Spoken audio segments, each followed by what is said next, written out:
We're live. It's transfer deadline day. I've got... Oh, maybe I should put that camera slightly up so you can see my beautiful face even more.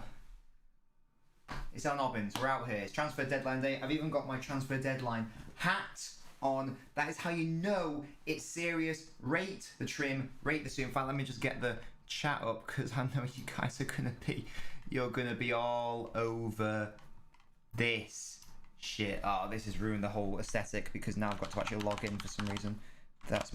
These are a few of my favorite things. There we go. Hey, we got James, Legend Monkey, not chuffed. Shee!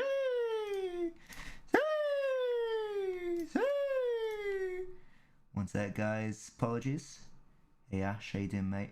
I've just got to pick all these fire hydrants for some reason so I can actually fucking get into my software that I literally need so I can actually stream. There we go. Great stuff. Right, we've sorted that. We're here. Hey, Baldy. Yes, Tesla toes. Right, boys, as I was trying to say, now we're all here. It's transfer deadline day, hence my transfer hat. That is how you know it's serious, because when the transfer deadline hat comes out and the grey suit comes out, the black shirt and the shades, this is how we know it's transfer deadline day, yeah? We've got 2 hours of potential transfers, and then I believe the way it works is that there's then like 1 hour for deals over the line to be confirmed. So, this is the situation. We're obviously starting the stream at 9 o'clock. Here we are. We'll be streaming until at least midnight. If there's any potential background deals going on, then we will be looking at slightly later into 1 a.m. But we will see what the situation is there. Lovely stuff. Why is there a Sussy imposter? Because he's my boy. That's why. But yes, so we're all, I don't know why I'm still stood up, but I just like it. And what we're also going to do, in addition to obviously keeping you guys updated with the news, I want you guys to keep the chat updated with the news. That, you know, maybe get alerts on your phone. Feel free to pop it in the chat and we can react to it together. But also throughout the evening, I'm going to be getting whoever wants to come on voice chat on the stream. You're more than welcome to come on, have a chat with me about what your club's business has been like. Are you happy with it? Are you dissatisfied? What you know, or maybe you just want to react to a certain deal. But that will be what happens through the night. So let us, and we'll also just be reviewing transfers as we go as well. But yes, I do have the swag. You're absolutely right. I probably don't need those earphones, do I? So let me just pop those over yonder. Lovely stuff. No, I'm not on TikTok right now. Only the finest, aka the Twitch and YouTube people, get to watch me in a suit. The scum of TikTok, no offense to TikTok, well, a lot of offense to TikTok, don't get to see me in a suit, yeah? So, we're out here. So I thought what we could do, just to start with, we could just sort of like review each Premier. Hey Dean, how you doing, mate? We could sort of like just have a little recap over some of the bigger signings. In fact, I want everyone in the chat right now, which transfer, doesn't even have to be for your club, of this transfer window, which transfer has been the one that you that's excited you the most? Were you buzzing about Messi to PSG, for example? Are you happy that Camavinga's gone to Real Madrid? Or is there a potential transfer in the works that you're more interested in? Potentially, could we have a Koundé to Chelsea, or is that deal totally off? Which has been the deal you're most interested in? Let me know. Grealish to City, says Kazoo. James, understandably, is gone for the Ronaldo option. If you're watching on YouTube, make sure to leave a like on the video if you haven't already done so. If you're watching on Twitch, hey, how are you doing? Kanate says the GOAT. Grealish, because there's not much choices. Tesla toes. Like I said, it doesn't just have to be for your just have to be for your club. You could be excited about another one. Sal on his way. Koundé looks off, says Jack. What are your thoughts on that as a Chelsea fan? Because I feel like they needed a centre half. You need to switch. Oh, Olivier, great stuff. Olivier, what football club do you support? And what is your shoe size? Let Let me know. Yes, James would be all good. Right, so I'm sort of thinking, what deals? What deals are we excited about? I think the one I'm most excited by would be a potential of Kylian Mbappe to Real Madrid. Whether it will happen is another matter. The Camavinga one's interesting to me. I still don't. I'll be chatting with Flippy Flop's absolutely right. I'll be chatting with some United fans later about the Ronaldo one. Don't really understand why they've allowed someone like Camavinga to go to Real. Could they have gone all in for him? Was he a lost cause? I'm not sure. Jack says quite upset against Liverpool defence. Looks solid. To be fair, the way Chelsea played does help them, doesn't it? CR7 for Flippy Flops. Troy Deeney for Ben. Oh, he's gone to Birmingham, hasn't he? Have PSG walked away from the deal, says Baldy. I don't think it's going to happen, but...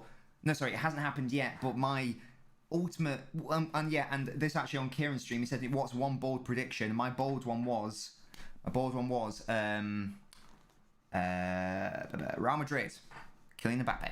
Mbappe deal called off. Messi one's insane.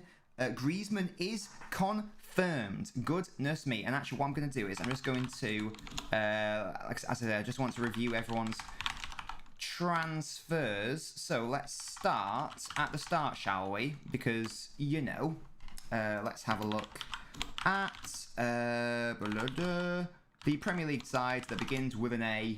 I know there's Aston Villa as well, but you know what I mean. Let's see if we can get this to work. Here we go. So don't worry about that lady. Don't worry about that lady. We're looking at... oh, God. What am I doing here? We're looking at Arsenal's business. Here we go. So this is what Arsenal have been up to, yeah? This is what Arsenal have been up to. In fact, is there a way... Oh, gosh. Is there a way that I can show you? If I zoom out a little bit, you can see that. Right, so... Let's review Arsenal's transfer window, boys. What are we thinking? What are we thinking? Yeah, Nabizio Namano, here we go. Yes, lads. Yes, Skiddy. So, this is Arsenal. What are we thinking, boys? Let's all rate it out of 10, yeah? I want us all to rate it out of 10. And guys, if you want to keep us updated with any ongoings, I'll be keeping an eye out myself. But if you guys just want to keep the chat updated as well, you're more than welcome to. So we've got William Saliba, but he's gone back on loan, hasn't he? So that's irrelevant.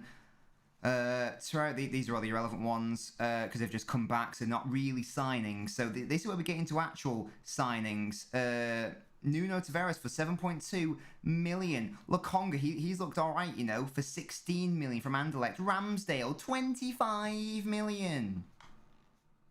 The twice relegated goalkeeper to Arsenal.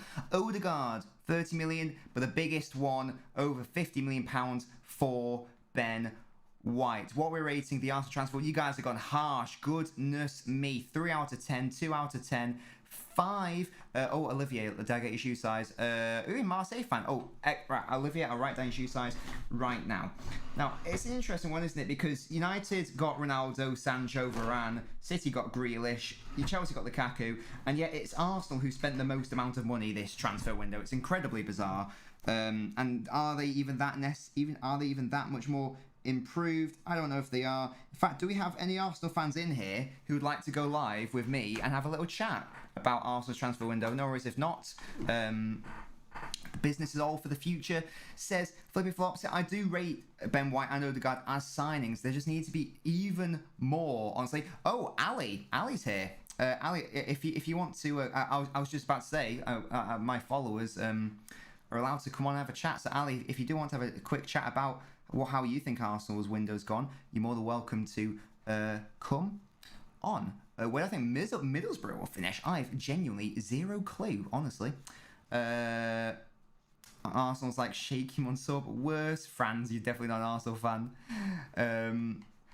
But yeah, Ali, if you'd like to, if you just join the Discord server, and then if you don't have a Discord, then it'll be a bit of bit tricky to do. But if you'd like to, you're more than welcome to. And Dean, I know you're a Villa fan. Stay there if you want to come on, because we will be looking at Aston Villa's transfers. So yeah, for me, Ben White, I think is a really good signing for the future. As Flippy Flop says, he's only 23. Even Odegaard, I didn't realise Odegaard was still that young at 22 years old. Ramsdale, I don't know if he's going to replace Leno. Is he just an alternative? I'm not sure. Bit of a tricky one. No worries at all, Curtis. Thank you for joining. Yes, Baldy, I'm sure we can have some Liverpool representation from yourself. What would I rate it personally? I don't know. It's because they just look so shit against City, didn't they? That's the only issue. They genuinely look like atrocious against City. They need like another 4 signings, honestly. But it's a good start. It's a good start. And I thought. I think I'll give it a 6. I think I'll give it a 6 out of 10, you know? I think that's fair enough. I think it's fair enough for Arsenal. But let me know what you guys think. And Ali, let me know if you are coming over to the old thingy. And we can have a little chit-chat. But if not, then I'll just move straight on to Aston Villa. I don't really mind. It's all good. We'll get on to Crystal Palace. Obviously, begin with a C. I'm just going to do it in alphabetical order. Have I missed any other clubs that begin with an A? I don't think so. Goodness me. But anyway. Oh, Mr. Alfie, name me at City. Excellent stuff. Guys, if you do ever see me at the Etihad, you're more than welcome to join me. But yes. Is Ali joined? Oh, Ali. Right, Ali. Here's the thing, Ali. I need you to join the general chat.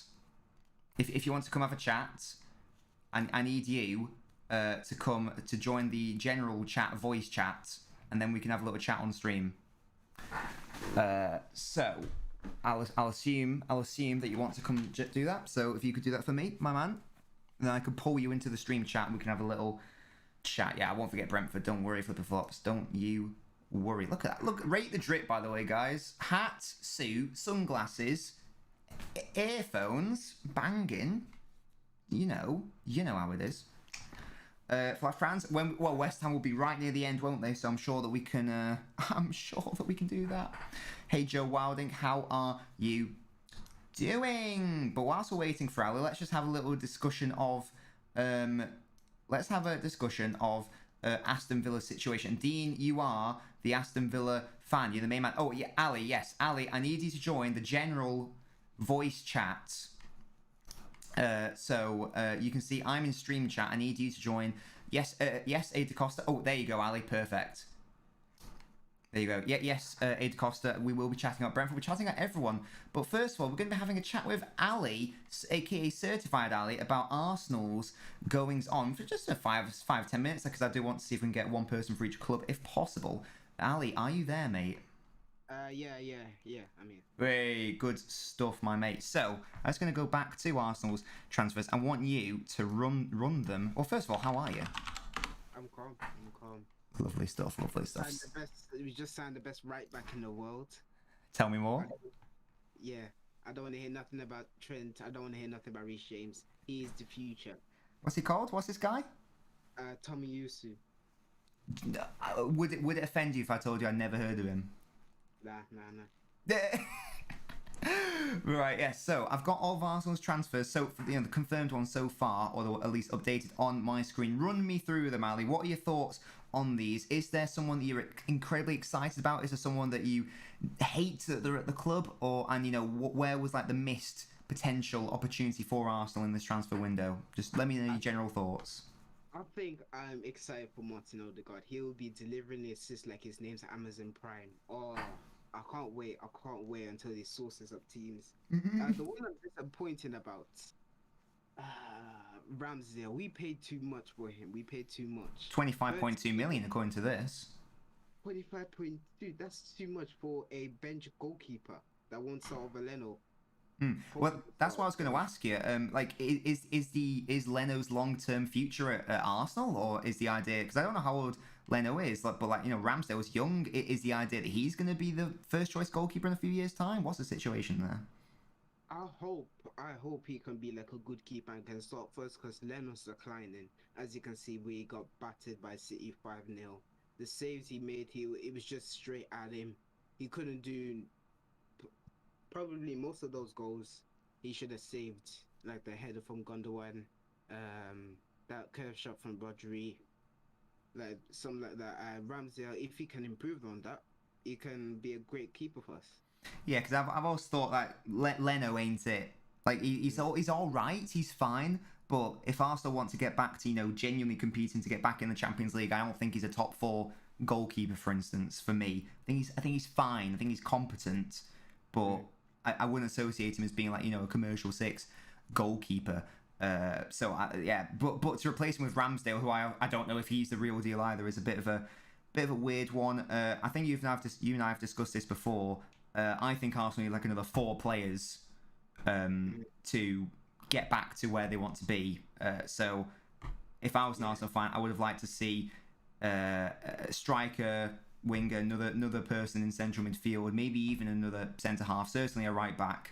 We need a stadium because Xhaka, for me, he ain't it. He's dead. Yeah. Sorry. To say Xhaka.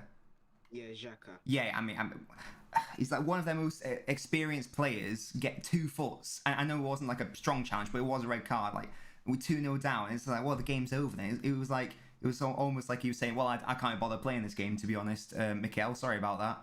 I don't know why Arsenal fans still back him. We gave him chance after chance to redeem himself, and he just gets worse and worse. No, I agree. Yeah, he ain't it. Since he joined, he has the most red cards since he joined. Second is Fernandinho, and third, I think, is David Luiz. He had the most red cards at Arsenal. That is so funny. So based on all of that, sorry, go on. That's Arteta's man management for you. So you blame Arteta then? Nah, his man management. He doesn't know how to control the players. I've never heard that approach. That's quite interesting. Because at City, one of his positives was that the whole man management stuff, like getting the best out of Raheem Sterling, for example. Due to his interpersonal skills and stuff. That is a very interesting one. You're saying that that's a weakness for him. Yeah, but I don't know why he can't do that for Xhaka. Because Xhaka, every time he just gets red card after red card and just costing us. No, yeah, for sure. So, based on all of that, give me as an Arsenal fan, rank the window out of 10 for Arsenal. 5 out of 10. 5. We still have Deadwood in our squad. For example, Kolasinac. I heard he was gonna go. He hasn't gone. And Cedric as well. Cedric. William's still there, right? Or is he gone? Yeah. William's gone. Oh, brilliant. Oh, yeah, actually, yeah, he went to Corinthians. Okay, that is good. Get rid of the Deadwood. Never understood him as a signing, really weird. But yeah, as you say, still a lot of work to be done. Kolasinac, as you say, against City, he was just rubbish, frankly. Fun by Gabriel Jesus. Absolutely. Right, Ali, thank you so much for coming on. Thank you for letting me know your thoughts as an Arsenal fan. Good stuff. And I will see you later. All right. Cheers, mate. Bye-bye. There we go. There's Ali, my boy. Oh, how on earth have you come? A. Costa? What? How have you come in here? No. What? No, you go there. Right, okay. So, I'm just going to leave that. How do I disconnect? Oh, gosh. Right, there we go. So, as we say, that's Ali's thoughts as an Arsenal fan. But let's move on now to Aston Villa. And what was that for before? So, what was that about the Sal transfer? Is this confirmed to Chelsea? Yes. This is confirmed to Chelsea. Let's have a look at the old... Aston Villa. Now, I was saying earlier, I think they've had one of the most interesting transfer windows for sure. Chelsea have to pay £72 million for Kepa. Wait, what? Let's just have a guy that you want to be mates with. Be shit scared of him? Absolutely. Yeah, sorry, I missed out on the chat here. Let's have a look. Edison's a beast, though, isn't he? Can multiple people talk about a team? Yeah, of course, yeah. Obviously, there won't be any Brentford fans here, but someone can talk about Brentford if they want to. If they want to hang the flag, I don't know. But Dean, for example, I know you're a Villa fan. Would you like to come on and have a little chat about your thoughts on Aston Villa's transfers? Turn the volume for... Yes, I can. Yes, I can turn the volume up. Absolutely. Yeah, on the people speaking, 100%. Acosta wants to talk about Brentford. Oh, wait, excellent. We can do that. We can definitely do that for Brentford. So Sal to Chelsea. Here we go. Deal set to be completed. I think you're right. I can do that easily. Yes, so Sal's an interesting one. I'm a little bit confused that well, they tried to get Koundé. For me, that would have been the ultimate signing, a centre half rather than a central midfielder. But there you have it. But look at these signings from Villa. Yeah, we'll go into Brentford after Villa. I mean, if anyone wants to come on and talk about Aston Villa's transfer window, you're more than welcome to join. Yeah, but they've really reinvested that Grealish money. Some of it obviously before he even left. Danny Ings has already proved his worth. He's doing decent. Buendia, he looks like a player, doesn't he? Leon Bailey, I've always been intrigued by him. He's always been an exciting player. Surprised it's taken him this long to get a move to the Premier League. Sevilla won't budge. We couldn't get him. Yeah. Wasn't it something like they're asking for 80 million quid or something? Something like that. Bellerin has joined Real Betis. Again, that for me, Bellerin is dead wood at this point. I think that makes perfect sense. But Ashley Young has gone back on a free transfer. I think this is an interesting one. You United fans, what do you think about this? Tuanzebe on loan to Villa. Would you prefer to see him get more game time, like maybe learn from someone like Varane? I'll talk about Villa, but does that mean I can't speak about United? Now you can talk about United as well, honestly. It doesn't really matter. I mean, it was mainly just if Dean was still here, but if Dean's gone, then we can just move on to the next one. But yeah, everyone rate Aston Villa's transfer window. I think they've had a really good transfer window. They've obviously lost Jack Grealish, which is the main one, for 100 million quid. But like I said, they have reinvested that money. Dean is here. Not happy with Ashley Young or Tuanzebe. I can understand the Ashley Young one, but I'm guessing it's more of a squad depth thing. But I think Tuanzebe's decent. The issue obviously being that he's using it as a stepping stone. But yeah, Dean, let me know if you would like to come on. If not, no worries at all. Naya Tinker, they have that much, for God's sake. But yeah, I mean, I will just give you the link for the Discord, just in case you want to join, Dean. But there's no pressure if you don't want to. It's totally up to you. But if you want to join, you're more than welcome to do so. Axel's form was patchy, so I think he needs more game time to improve. 6.69 out of 10. I think it's been very decent. Very decent indeed. Buendia, Ings, Bay, Ashley Young's a bit of a mare one, but why not? Why not? And that means, what's that? Seriously, I thought it was a good window for Villa in terms of inbound transfers. No, yeah, I'm in total unified agreement with that. I think it makes sense. I think it makes a lot of sense for them to reinvest the money the way they did. It's decent. And I think Villa will have a very exciting and interesting season this season. I think they're going to be very good. So, have there been any updates in terms of... Here we go. Real Madrid, this is a while ago. Real Madrid fail with £200 million Kylian Mbappe bid, but land Camavinga. I really don't understand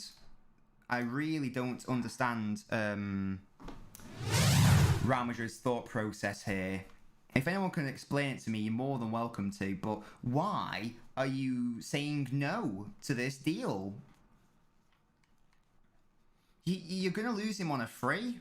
You're going to lose him on a free next year. Cash in on him and cash in on him right now. The Camavinga one's a very good one for Real Madrid. Thank you so much for following. What's this? So this is Dean's summation of Aston Villa. Tuanzebe's third option behind Mings in concert. Now played injuries last year. Don't seem getting games for us. It's third loan. I don't know why we don't buy him. I guess that is the issue with loan players, is that they aren't just going to use you as a stepping stone pretty much. These in the transfer market like a massive team like them should, yeah. Then getting 100 mil for Grealish was solid, yeah. I agree. PSG don't need the cash and they just won the Champions League.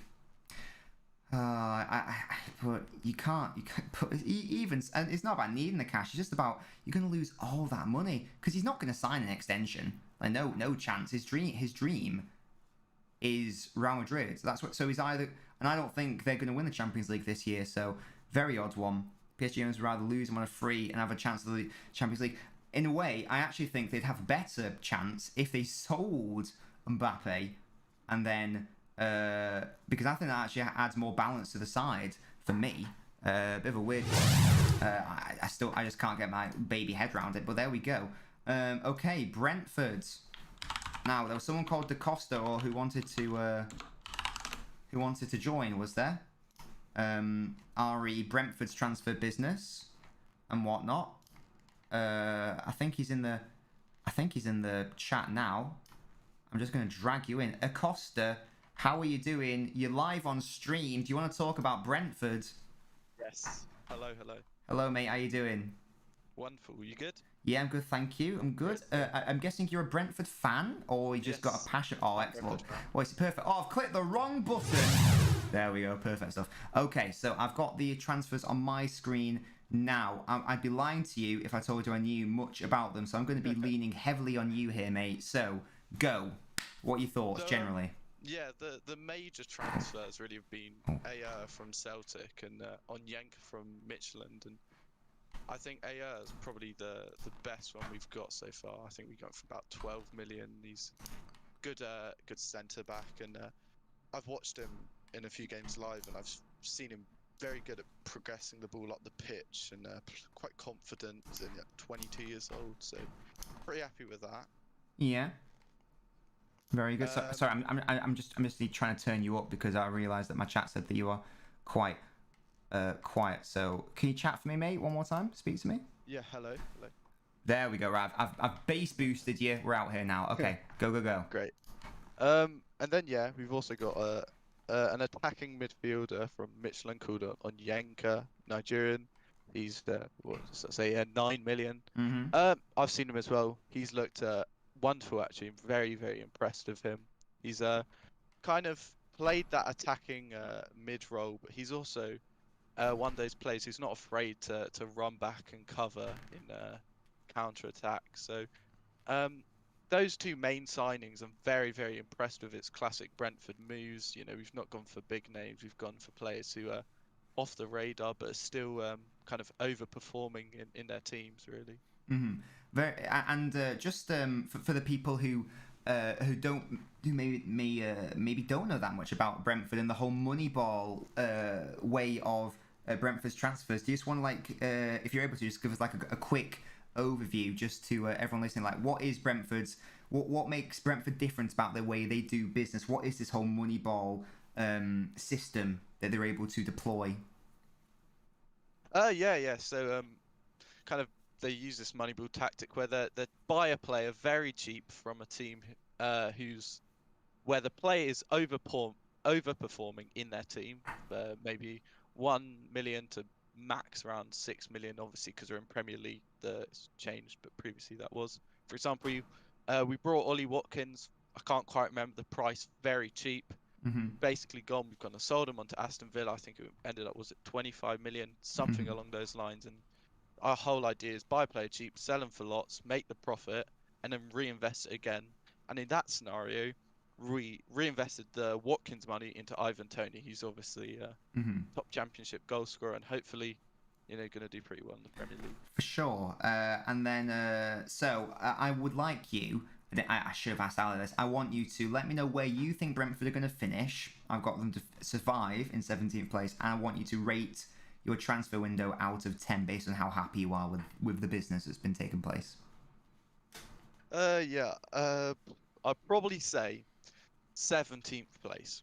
Mm-hmm. And I think originally when the season started, I was a bit skeptical, I'm going to be honest. Mm-hmm. But I really like the signings we've made. And I do think with Thomas Franks, who's our manager, I feel confident that we do have an opportunity. I know, yes, we've beat Arsenal, we've drawn with Crystal Palace, Aston Villa, but we've still got 30 plus odd games this season. We've got to perform again. So I'm not sure, but I think I go 17th. Yeah, I like that. Mm-hmm. I think that's good. Yeah, because I don't watch the Championship, not going to lie to you, but I had a couple people who do watch the Championship telling me that Brentford are going to get rock bottom. But I was like, no, I want them to survive. They're the bees. I like the idea of Brentford. I was buzzing, pun intended. I was buzzing when they beat Arsenal in the first game as well. As you say, they've looked good so far. Tony's scored his first Premier League goal as well. which is great stuff. And how many goals can you see him realistically scoring this season? Obviously, it's a big step up from Championship to the Premier League. So let me just quick think. I would say I think he can get 10.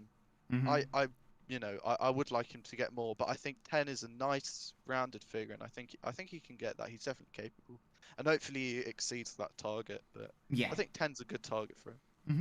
Yeah, for sure. Yeah, I'll say we'll do slightly more than. I'll say 13. Why not? Let's go for 13 Love goals. to hear that. Love to hear that. You'd love to see it. You really do.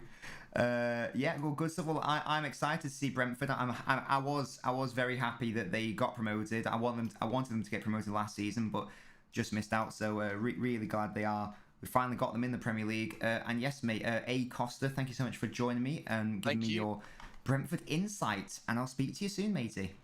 Thank you. Bye. No worries at all. Lovely stuff. Well, that was A. Costa. It's so good chatting with you guys, isn't it? It's really good stuff. Right, so has there been any updates in the world of transfer deadline day? Nothing that I can see. Hey, Owen, how are you doing? Nothing really too much that I can see in the way of confirmed deals happening that we'd be interested in. Outside of what's already happened. It would be surprising if anything of note happens in the final 2 hours or so, but we will see what happens. Yeah, it was good. It was a really good pun, wasn't it? Hey, Devon. Owen says Everton are fully bottled this window. Oh, Owen, I'm guessing you're an Everton fan. If you're more than welcome to, when we get to Everton, you're more than welcome to come on and have a chat with me live on stream.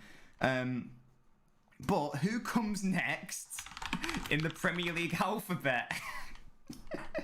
Who is that? Is it Chelsea that are next? Oh no, it's Burnley. Oh my god, I can't do life right now. No, so I think it's Burnley. We got Brighton as well. Right, sorry. I don't think we've got any Burnley fans here. Hey Driller, how you doing? But hey, let's have a look at Burnley's transfer business, shall we? Because I genuinely don't know enough about this. Leo, 100% you can get involved in the Leicester chat. Don't worry, Leo. Absolutely you can. I'm just going through the whole list alphabetically, just because I am. So here we go. Not in a Fabrizio Romano way, just in an LNobbins way. Absolutely, yeah, we might have to get a couple of people involved for like the United Liverpool chats if you guys want to, but absolutely we can. So this is what Burnley have that I can see so far. We've got Maxwell Cornet on for around £14 million, left back Nathan Collins, centre half Connor Roberts, right back from Swansea. Nothing too exciting from a Burnley fan's perspective. If there are any Burnley fans in the chat, do correct me if I'm wrong, but lots of defensive options. Lots of defensive options there. Thank you, AJ, for following. Let's have a look at their departures. By contrast, Ben Gibson's gone to Norwich. Nothing really in terms of huge outgoings or indeed incomings. Better window than Liverpool, says Chilhob. And yeah, honestly, it's interesting because Burnley relatively recently got got bought out. I'm pretty sure. So maybe in the thank you for following. Maybe in the coming windows we'll see more investment from Burnley. But what's this? In the chat, I want to talk about FSG. No, of course, Baldy, you can talk about it. Yeah, Owen, that's great stuff. No, Baldy, this is great. We because no, it's linked. It's directly linked to FSG because the whole potentially not buying players and stuff. Century, if you need to sleep, go for it. Thank you for following. Yeah, I earlier I can't remember if Costa gave me his can't remember if he gave me his transfer out of 10. I think I forgot to ask that. I'd give Burnley's a 6. It's fine. It's not bad. They've got more incomings and outgoings. Like they got rid of a centre half. They brought in a centre half. Two from the two Championship players. Sure. Cornet might be an exciting talent from Lyon. But yeah, it's fine. Not inspired, but I think it's fine. But yes, there we go. And that means we're now moving on to the next club, unless anyone wants to talk about Burnley. And even if you don't support the club, by the way, guys, you're more than welcome to chat about them. I think we've got Brighton up next, alphabetically. I believe that Brighton would be next. And let's have a look at their transfers, shall we? Let's have a look at their transfers. So, Brighton and Hove Albion. There's been a lot of damage here. Look at all this. Look at all this. It's not all necessarily like signings, but look at all this. So, obviously, the key departure for Brighton, Ben White. Josh, thank you so much for following. Ben White has gone to Arsenal. Have they been able to utilise that money properly? Well, let's have a look, shall we? So we've got these just like loan people. That's why it looks like there's so many. So I think we can start from around here-ish. So here we go. And again, if there are any Brighton fans here, let me know. But I don't think there are. But if there are any people who just want to talk about Brighton generally, we're more welcome to talk about it. So we've got again, I remember this guy when I was doing my prediction video. The chat from Salzburg. Salzburg is a very good place to get players from. Think of Erling Haaland, for example. So that could be a key player for them. I'm surprised they haven't gone out and got, you know, a clinical out-and-out striker, because everyone and their mother was aware that that's exactly what they needed. But maybe Mbappe can put in the goals this season. We'll have to see. They pulled Arsenal's pants down, 50 mil for White. Yeah, so the reason why he went for so much was because he's English, obviously. It's a homegrown ball-playing centre-half in theory. Erling Haaland, you're absolutely right, Kazoo. And because Brighton didn't need to sell, and because it's Arsenal, it's going to be a slight increase in the tax. From that perspective, so that's why I went for so much. But as we see, they have been able to reinvest some money. And look, I don't know if have they actually ended up making a slight profit. Yes, they have. They made a slight profit of £3.33 million this transfer window. So if they're able to survive without Ben White, although interestingly, it doesn't look like they've brought in specifically a centre half to replace him. Well, they promoted someone from the under 23s, but it doesn't look like there's actually been a big boy replacement for him. So that's an interesting one. So it'll be interesting to see how Brighton cope. But I like Brighton. I like Graham Potter as a manager. I like the way they play football, and I do hope that they're going to be able to do okay in the transfer window. In the season, because as I say, I really like Brighton. Their kit's gorgeous as well. Let's be honest. So that's Brighton in a nutshell. I don't think anyone's really got any massive thoughts on the Brighton transfer window. It's been fine. I think getting the amount of money they got from Ben White is excellent. Very good business from them. If this, I don't know how to pronounce his name, is it Mwepu, performs well, then that'll be good. For now, I'm going to say that's a 7 out of 10, maybe 7.5 out of 10 for Brighton and their transfer window. But now we move on to whoever is next alphabetically, and I think that's someone who begins with a C, and it is indeed. Could it be Crystal Palace? No, it's Chelsea, because they have an H after the C. Do we have any Chelsea fans here who have access to a microphone? If so, you're more than welcome to come and talk to me about Chelsea's transfers or lack thereof, because as we all know, the Koundé situation is not in fact a situation. It's just not happened. It's the opposite of a situation. It's the anti-situation, you could say. Yeah, flip-flops. I'm wondering where Jack is as well, because Jack is obviously the Chelsea fan of. I do simp for Brighton. Yeah, you're absolutely right. Because he is the representative of the Chelsea for the Nabinho Nation. But if he isn't here, then I'm just going to have to do it for him, honestly. I don't think that this will have been updated to have the Saul Niguez transfer from Atletico Madrid. Wait, he's in the Discord, he's in the chat? Or oh, there we go, he's in. Jack is in. We've got Chelsea fan Jack McLean in the chat, live on Twitch for the first time. Jack, it's our first time talking, actually. Jack, how are you doing? Can you hear me first? I've got some dodgy earphones and I can go get the other ones if you want. What's that, sorry? Can you hear me, though? Do you want me to get the other Do you have earphones or can you hear me? I can just about hear you, yeah. It seems all right. I'll do something then. Oh, you are quite slightly muffly there, actually. One sec. Yeah, I can't hear you, mate. It sounds like you shoved it up your ass. But anyway, while Jack's getting himself sorted, yeah, as Daniel says, paperwork's not done yet, so we will be waiting for confirmation on that. But just while Jack sorts out his headphone situation, obviously the transfer for Chelsea is the big man himself, Romelu Lukaku, or Romelu Lukaku. I think I prefer Romelu Lukaku for the fee of. This is wrong, by the way. This is why you need to be very careful with using transfer mark, because they take the fee as a euro and then convert it, so it's never 100% accurate. So I believe this was £97.5 million, but he's already scored a goal for Chelsea in the London derby against Arsenal. No idea who that guy is. I'm sure he'll just go immediately out on loan.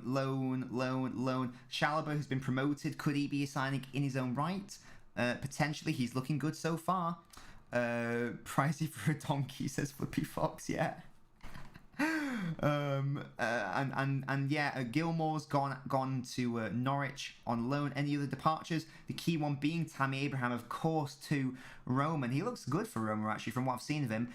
I think this is we'll get on to West Ham later. I think it's a massive signing for West Ham. Kurt Zouma, very impressive that Chelsea are able to get around 30 million for him. Fair play.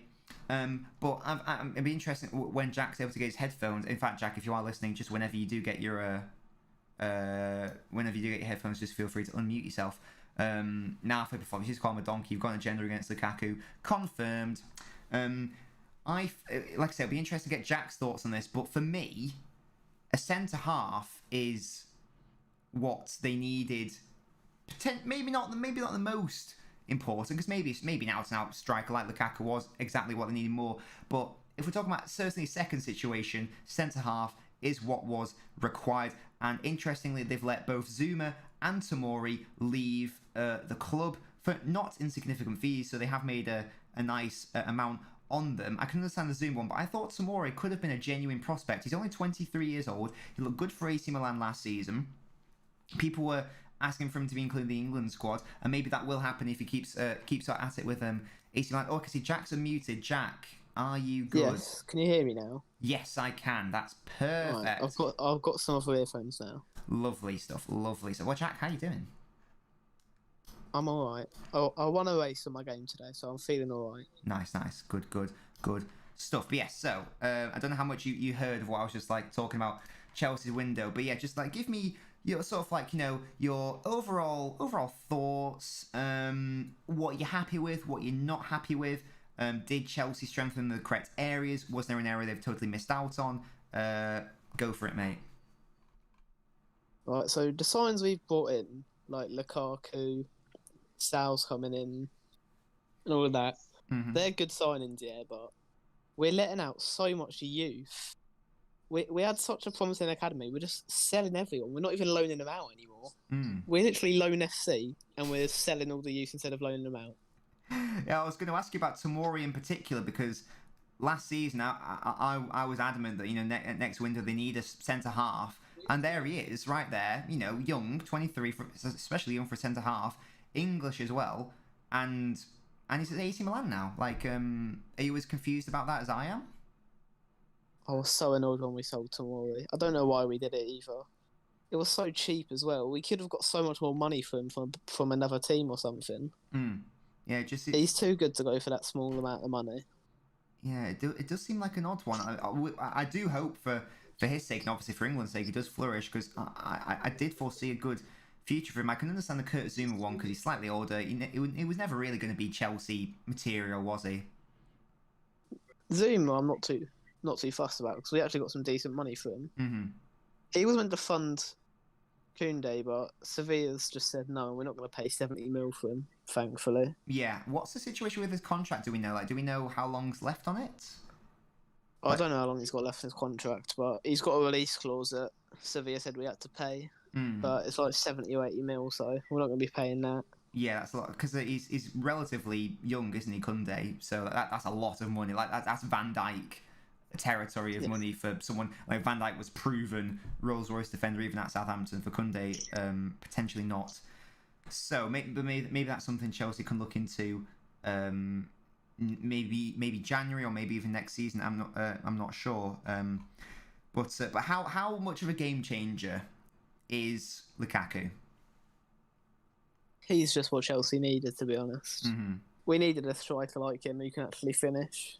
Mm-hmm. I liked Werner because he's not even that bad. He gets some good goals and assists, mainly assists. But do you think that do you think we're going to see Werner sort of like not shoved out to like the left hand side maybe, but do you think that him and Lukaku will like link up well as? I don't think Werner will play much this season. Oh really? I think he'll be like Ziyech last season. Didn't get much game time.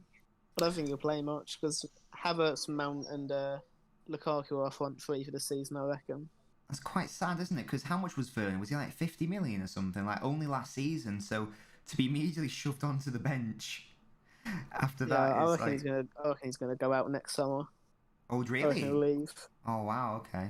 I don't think he'll want to stay sitting on the bench Mm-hmm. unless he actually gets played. Then fair enough. But Yeah.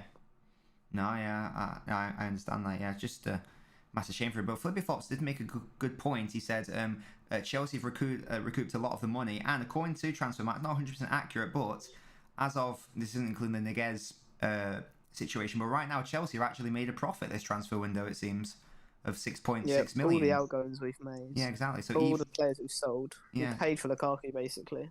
Yeah, exactly. So even Lukaku just under 100 mil, you pay for it by getting rid of players who just like don't cut it or whatever. So Abraham was that 36 million there, Zuma around 30, Tomori around 30, Zappacosta around 10. I'm not gonna lie, I forgot Victor Moses was still at Chelsea, and as Flipper Flops also pointed out, a cool 900,000 for Olivier Giroud, apparently. But yes, so Jack, final thing I want from you, mate. I want you to rate Chelsea's window out of 10, and I want you to tell me, with the signings that we made, where are Chelsea going to finish this season?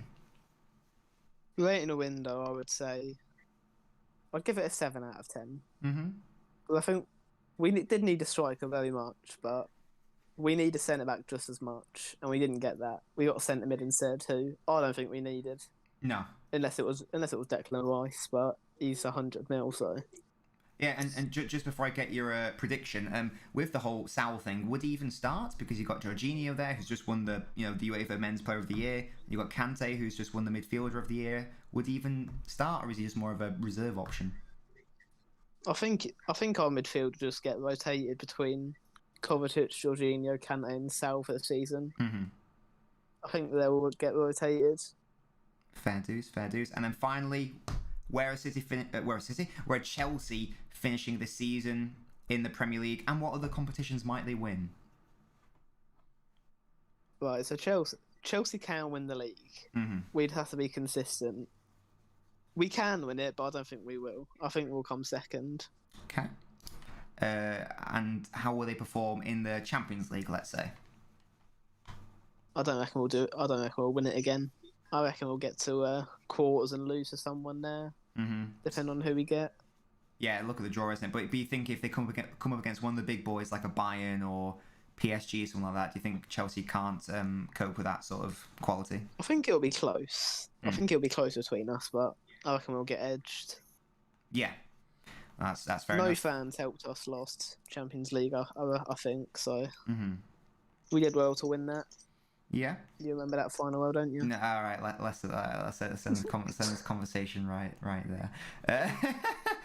Yeah, I think I agree with you. Like, I've got Chelsea to finish second. I think I'd give their window. I think you gave them a 7, didn't you? I'll give them a 7.5. I think, as you say, if Koundé came or another centre half came, then I would have bumped that up to probably even a 9. But the lack of centre half could potentially be an issue. But we'll have to see what happens as the season goes on.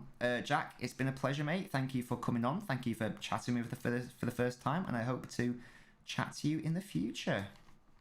Thanks for letting me on. Have a good day, my mate. Bye bye. You too. Bye.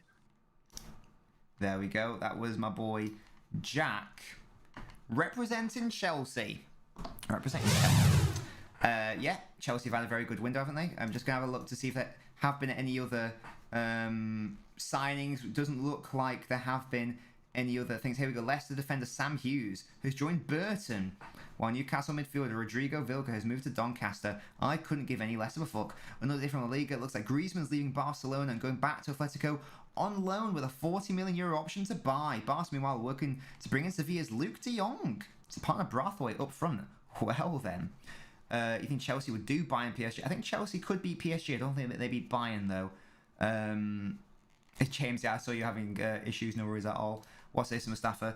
Saul will officially join Chelsea in the next few minutes on loan for $5 million with all buy option for $40 million valid in June 2022. Atletico total agreement with Chelsea is revealed earlier. It's here we go time. Well, it'd be interesting to see how that impacts Atletico in the league, because I would have thought they would have been one of the favourites to win, honestly, because with Barca and Real being genuinely awful. So we've looked at Chelsea. I think it must be Crystal Palace next, and indeed it is. So let's have a look at the Crystal Palace transfers, shall we? Let's see what the situation is here, because myself included, a lot of people have been buzzing about the, well, buzzing, maybe that's too strong a word, but interested, to say the least, about the whole Crystal Palace situation. Yeah, Jack, yeah. Bayern have just signed all Leipzig personnel. Yeah, maybe we could talk. Yeah, let's break from the Premier League. Let's talk about Bayern Munich for a second, because what is happening? What is happening in that league?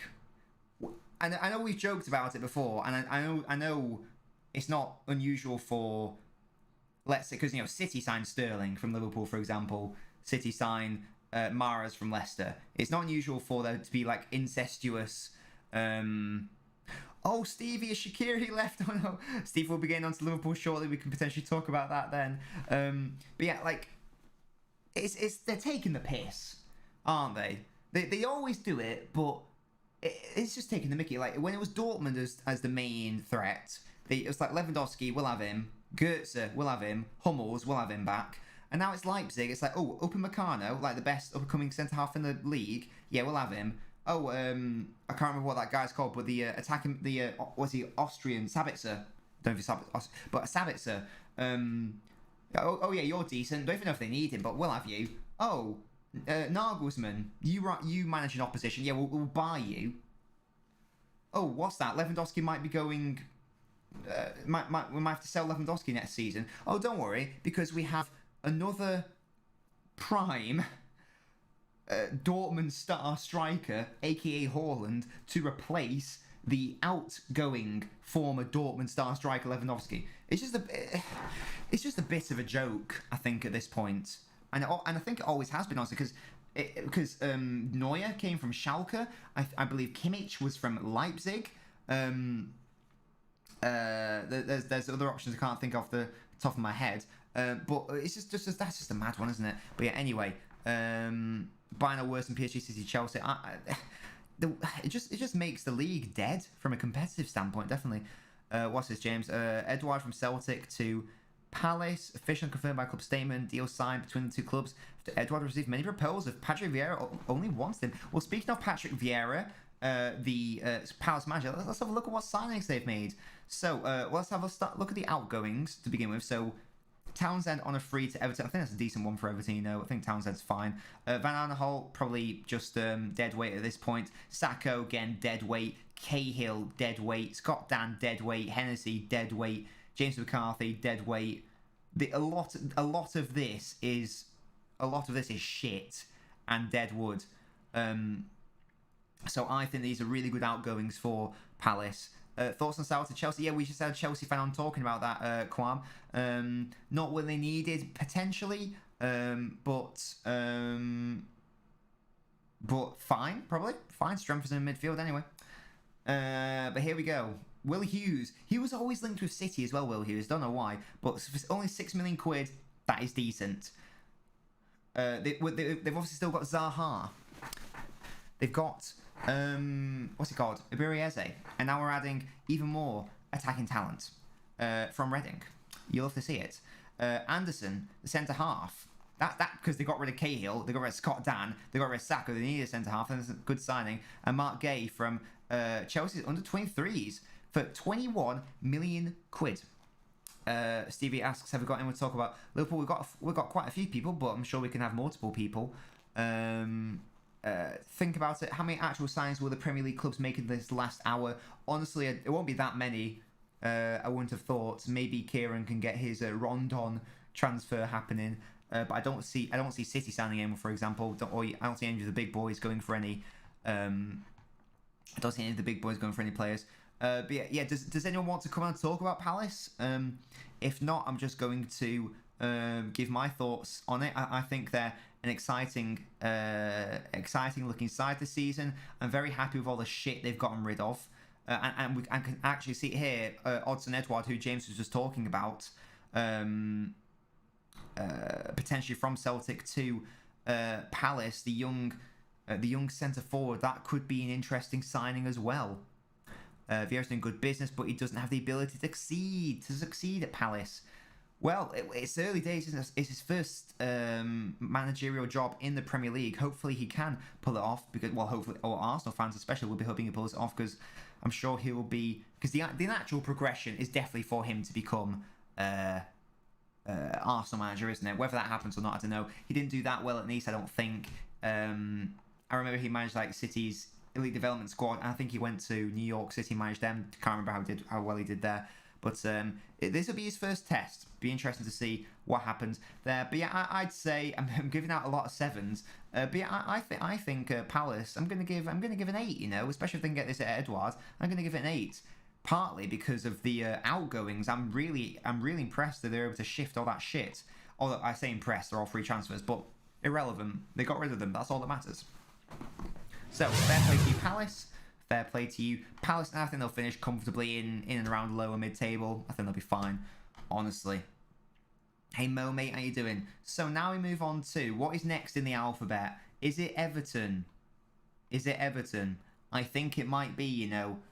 It looks like it's Everton, and Edouard has just been confirmed as Legend Monkey. Well, there you go. That's confirmed. I'm going to say it's an 8 for Palace. Was there an Everton fan, Owen? Owen, are you still here, mate? If so, would you like to come on and have a chat about Everton's transfers? Let me know. This is official, by the way. Hector Bellerin has left Arsenal after 10 years at the club, joining Real Betis, who seem rather pleased about their capture. Bellerin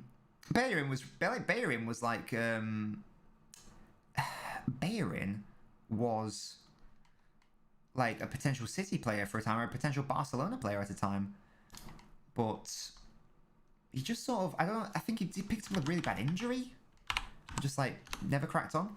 I've also said Messi was better than Ronaldo over the last few days. My opinion has changed. For God's sake, KX. I don't know if Owen's still hit a football topic. I think Owen may have gone. So unfortunately, potentially he's missed out on his chance to come on stream. But Owen, if you come back, he's in the Discord. Oh my God, I'm such an idiot. Oh my gosh, I should probably look at that, shouldn't I? Owen, mate, how are you doing, sir? I should probably look. Oh, he's gone over there. There we go. I'll pop you back in. Owen, you are live on the LNobbins channel. How you doing, mate? Hello. You good, man? You doing good? Yeah, I'm fine. Lovely stuff. Indeed. I can hear you just about. Yeah, that should be fine. Right, so I'm just going to go for a side-by-side comparison. And you're an Everton fan, yes? Mm-hmm. Lovely. I'm just going to turn you up a little bit, just because I'm having trouble hearing.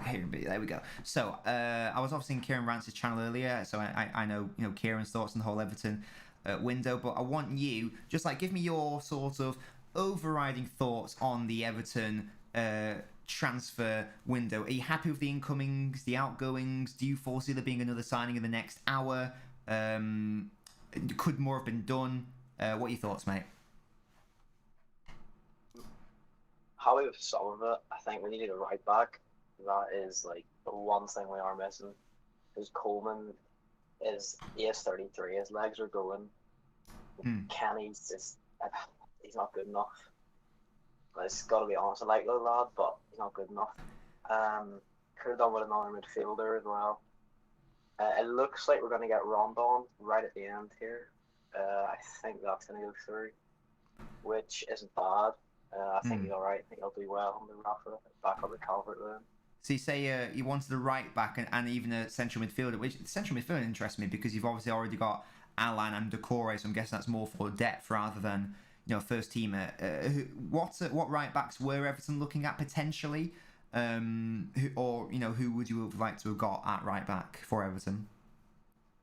Maitland-Niles was obviously really linked, and I think he would have wanted to play right back as well. I saw, and then I don't know what's happened there. He had the social media post and all. Oh yeah, I saw that. Yeah, where he was like basically just going, please let me play football. Please let me go. But then apparently he's had a meeting with Arteta now. All of a sudden he's part of their squad again for next season. So we were banking on them letting him go. So now we've just left it too late again. Yeah, it's such a shame for someone like Maitland-Niles, like, because he's I don't know how old he is, but he's young, isn't he? Or youngish at least. So yeah, youngish. Yeah, so like he should be playing week in week out. Even if only on loan, would have been a good one for Everton. So it does mean, as you say, so it's Coleman and Kenny, your two options at right back. Coleman's good, but as you say, 33 years old. Twilight of his career now. What like 10 years ago, one of the defining features of Coleman was his like gut busting runs up and down that right hand side for Everton. Maybe can't do it as frequently as he once could. But I'm just looking here. It looks like he got rid of some deadwood. The main one for me being like Yannick Bolasie, for example. I forgot he was still at Everton. Yeah. So even if you didn't get a fee for him, just good to get him off the wage bill because I'm sure he wouldn't have been on insignificant wages. Same with Theo Walcott. Never really understood why that signing happened. Josh King, that's a bit of a shame. I thought he could have worked out well, but when King was just, I don't even know why we signed him in the first place. Yeah, just a disastrous signing. He didn't even start a game, and he's just gone. Yeah, and then this is another interesting one. Moise Keane, on loan to Juventus. So again, it was on loan at PSG last year. It's a side that went deep into the Champions League. Now he's at another elite European club, Juventus. What's happening with him? Because he never seems to get a look in at Everton, and yet he's going on loan to PSG and Juventus. What's that all about? It is a weird one. I think he played against Huddersfield last week in the second round of the Cup, Carabao Cup. He scored a brilliant goal, but then there's offside, which in fairness I think he was on. If you look at the highlights, and then he got himself sent off straight red. So that's the last we've seen of him. But honestly, I don't know. It's a 2-year loan back to Juventus, and then an obligation to make it permanent, which I think will definitely happen. He was signed from Juventus, yes. Yeah, he was signed from Juventus.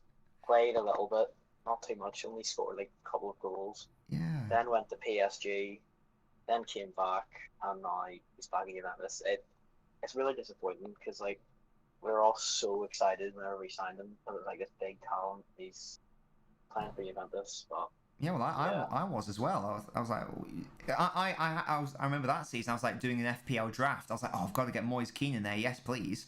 But then he obviously just didn't do anything. And so really weird one there. But I'm guessing that's probably his Everton future done pretty much. And then in terms of other transfers in, for me, Everton needed wingers, and they've got two. Townsend and Gray. Gray looking like he could be the bargain of the transfer window. Yeah, he's had a great start. I mean, 2 goals against Leeds and then against Brighton. Mm-hmm. But I don't want to get carried away though, because that's what it's been like his whole career. A couple of good performances, and then you don't really see him. Then he pops up again here and there. Mm-hmm. But if he can deliver consistently, I think it'll be a brilliant sign. 1.7 million. Yeah, I was going to say that's for Everton, that's literally nothing. Yeah. Yeah, that's very decent. And actually, it looks like Everton have made a slight profit this transfer window. It looks like they made a profit around 5-6 million. Not quite a quite a frugal transfer window. But Rafa Benitez, we saw in Newcastle, he can work with limited resources. I think Everton are going to have a really good season, you know, or better than last season anyway. So, Owen, on that note, I want you to let me know, out of 10, what you rank in Everton's transfer window, and where do you think Everton are finishing this season? Out of 10, Gray and Townsend are good. I think Townsend's a good player for definitely. Begovic, fine for backup. We needed the right back. It's a shame. And Brondon is going to come in, which isn't bad. But we lost out on Diaz, the Porto winger. We were trying to get a wee swap deal with Hamed, I think, and cash. Never happened. Yeah, maybe a 5, maybe, because I think we've done all right, but there's other positions we definitely needed to strengthen if we are going to push for Europe this season. And speaking of pushing for Europe, where are Everton finishing as things stand? I mean, honestly, anything 8, I think, would be realistic. I'd like to see 6. But I very much do. I do not see it happening. So I think I'd be happy with 8. Just need to improve on last season and then give Rafa more money to spend. Yeah, I actually think that I'd include Benitez in the whole, you know, transfer signings. I actually think that could be Everton's best signing, the manager. Because he was obviously a very experienced manager, used to work with limited funds, and I think that he's hopefully going to take Everton, you know, if not this season, then next season after another bit of business to the next level. That would be the dream for Everton and Everton fans. It's a weird one though as well, because a lot of people weren't happy when he was appointed just because of the whole Liverpool connection. It's always going to be, like, you know, tricky and political and sensitive, isn't it, with the whole Liverpool connection. But I do think long term he will come good for Everton. It'll be a good time. He needed a good start, which is what we've got, like 7 points from 3 games to the next run up as well. He needed that good start.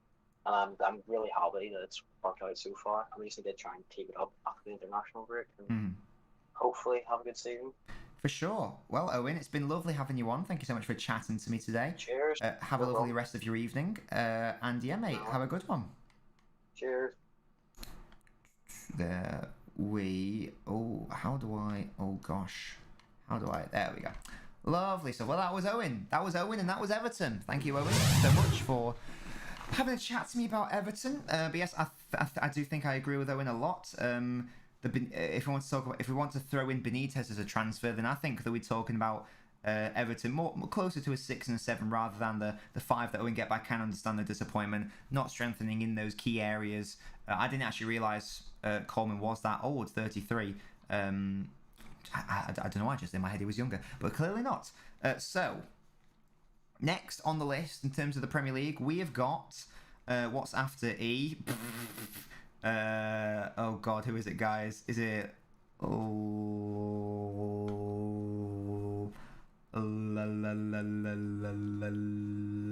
Leeds? Is it Leeds? Is that what's next alphabetically? I think it is. James, thank you. Yeah, if you guys can keep track of the alphabet for me, because I don't know my ABCs, that'd be lovely stuff. Yes, we got Leeds next. Perfect. James Downey, I know, is a Leeds fan who's sometimes in the chat, but I don't think he's here today. Someone called Kark says, I'm here to make you laugh between the serious hour. Excellent stuff. Any Griezmann update, says Ethan. I think it's the last I saw was that here we go. Antoine Griezmann heading back to Atletico Madrid from Barcelona. It's confirmed, it looks like, which is a really interesting one. It will be on a season-long loan. I don't understand that one from Atletico perspective. I totally understand from a Barcelona perspective, because they want to get rid of him, so it doesn't make sense, but there we go. So, I don't think we've got any Leeds fans here right now, but let's have a look at Leeds, shall we? Shall we? Yes, we shall. So, Dan James being the signing of today, I believe, and a very interesting one from Manchester United. I don't really understand why he ever went to Manchester United. United fans did United make a profit on Dan James? I can't remember how much to sign him for, but if they did, fair play. Junior Firpo from Barcelona. Barcelona needs a sell to do that. Jack Harrison, a bit of a tricky one because he was basically already a Leeds player. So that was Leeds were just basically just like giving City the right to have him, full time, pretty much, because he's been a Leeds player for a long time. So good confirmation good confirmation there. Lewis says, think we made a profit. Man United made 10 million on it. It makes perfect sense then. But yeah, he was never going to be a United player, was he? Realistically, and he could work in Bielsa's Leeds. You know, that pacey winger could work out just about right. Just having a look at their outgoings just to see if there's anyone of interest there. Just like some loans. Pablo Hernandez, who was obviously like a key figure for Leeds in recent years, and also Swansea before then. Is gone, but he's 36. So yeah, they haven't lost anything in terms of personnel, whereas they have strengthened. We discussed Jack Harrison, he was already there. Junior Firpo left back, fine. Dan James, that could be the really interesting one. Dan James, be interesting to see him play week in, week out in the Premier League. Wasn't really doing that at United. Going for 15, sold for 25. It's very good business then. We needed Dan James at the time. It says Flippy Flops. I can't actually remember what the time was. I don't know, but yeah, that's fine for Leeds, honestly. Not that inspiring because Jack Harrison doesn't really count as a signing because he was already there. Junior Firpo, don't know much about him. Dan James, I obviously know about him, but he wasn't United quality, but he's probably Leeds is hopefully for him his level. So I'm gonna give that out of 10. Probably it's nothing too exciting, but the Dan James one makes it a bit more exciting, so I'm going to give it a 6 for that. Dan James, my boy. And next on the agenda, sorry again, I didn't really talk about Leeds that long, but obviously I only really talk about the people who are, the clubs where there's lots of stuff going on. And I think, Leo, if you want to go into the general chat for me in the Discord server, we can have a little chinwag about Leicester, if you would like to. And Leicester have made some very, very interesting signings that I would love Leo to talk us through. The Welsh Messi, Rate Barca. Oh yeah, we can definitely have a look at the continental people after we've looked at the Premier League people. Yes, we can definitely do that. 100%. I'm just having a look at it for my own brain. I think Daka is a very interesting one. I think Samara is a very interesting one as well. This for me is brilliant. I like Vestergaard a lot. I'm surprised. No worries, Olio. I'm surprised that Southampton let him go. I'm also surprised that someone like Everton, who need a centre half, didn't go in for someone like Vestergaard.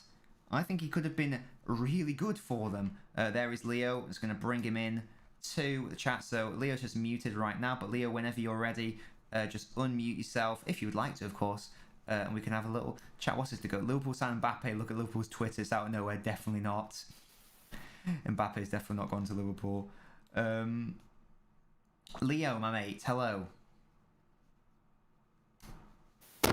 Oh, hello, Leo. Are you there, my man? I'm hearing a lot of fuzz. Oh. Right, whilst Leo's getting ready, I'm just going to have a look at... Leo, whenever you're ready, just shout at me. But whilst Leo's getting ready, let's have a look at... Hello. Oh, hello. You there? Hello, Leo. Hello. How you doing, my man? Oh, you are very, very fuzzy, Leo. It's alright, it doesn't matter, it's alright. I can hear you, it's all good. So, Alright. Mate, can you hear me all good?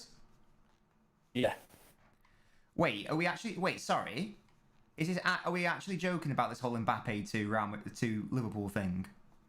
Not a joke. Sorry, Leo, 1 second, I've got to have a look at this. Surely this isn't true. That would be insane, wouldn't it? That would be genuinely mad. Am I being duped here? Don't fuck me, guys. I want to talk to Leo about Leicester. Guys, why am I being lied to? Why am I being lied to here? Don't appreciate that. You little rats. You little rats. Anyway, to Leicester and Leo. Leo, tell me all about Leicester. Tell me about the transfers that have taken place. Which ones are you excited about? Could they have done more? Let me know your thoughts. I'm happy with the window overall. I mean, Patson Daka, Roger said he'll be learning this season, so I'll be excited for him. Samare, good depth. Vestergaard, good depth. Same with Bertrand. The only thing I can fault is that we've not got a right winger because Lookman plays off the left just like Barnes. That's a good assessment. And I'm just interested because this Patson Daka, he's a striker, yes. Yeah. So realistically, how much game time is he going to get with Vardy and Iheanacho in the side? Do you think? He'll be on the back burner learning from Vardy and Iheanacho first season, acclimatising himself to the Premier League and stuff like that. But seen him in pre-season, he was brilliant in pre-season. So yeah, I'm very excited for him. Yeah, and as I say, he's only 22 as well. And Vardy must be how old is Vardy? Is he 33? 34. 34, there you go. Yeah, so that does make perfect sense. And I touched on it with the Brighton signing, the player coming from Salzburg. Lots of exciting players have come from Salzburg, so that's a good one. Vestergaard could be crucial with Fofana getting a long-term injury as well. Yeah, he'll be back New Year around that time.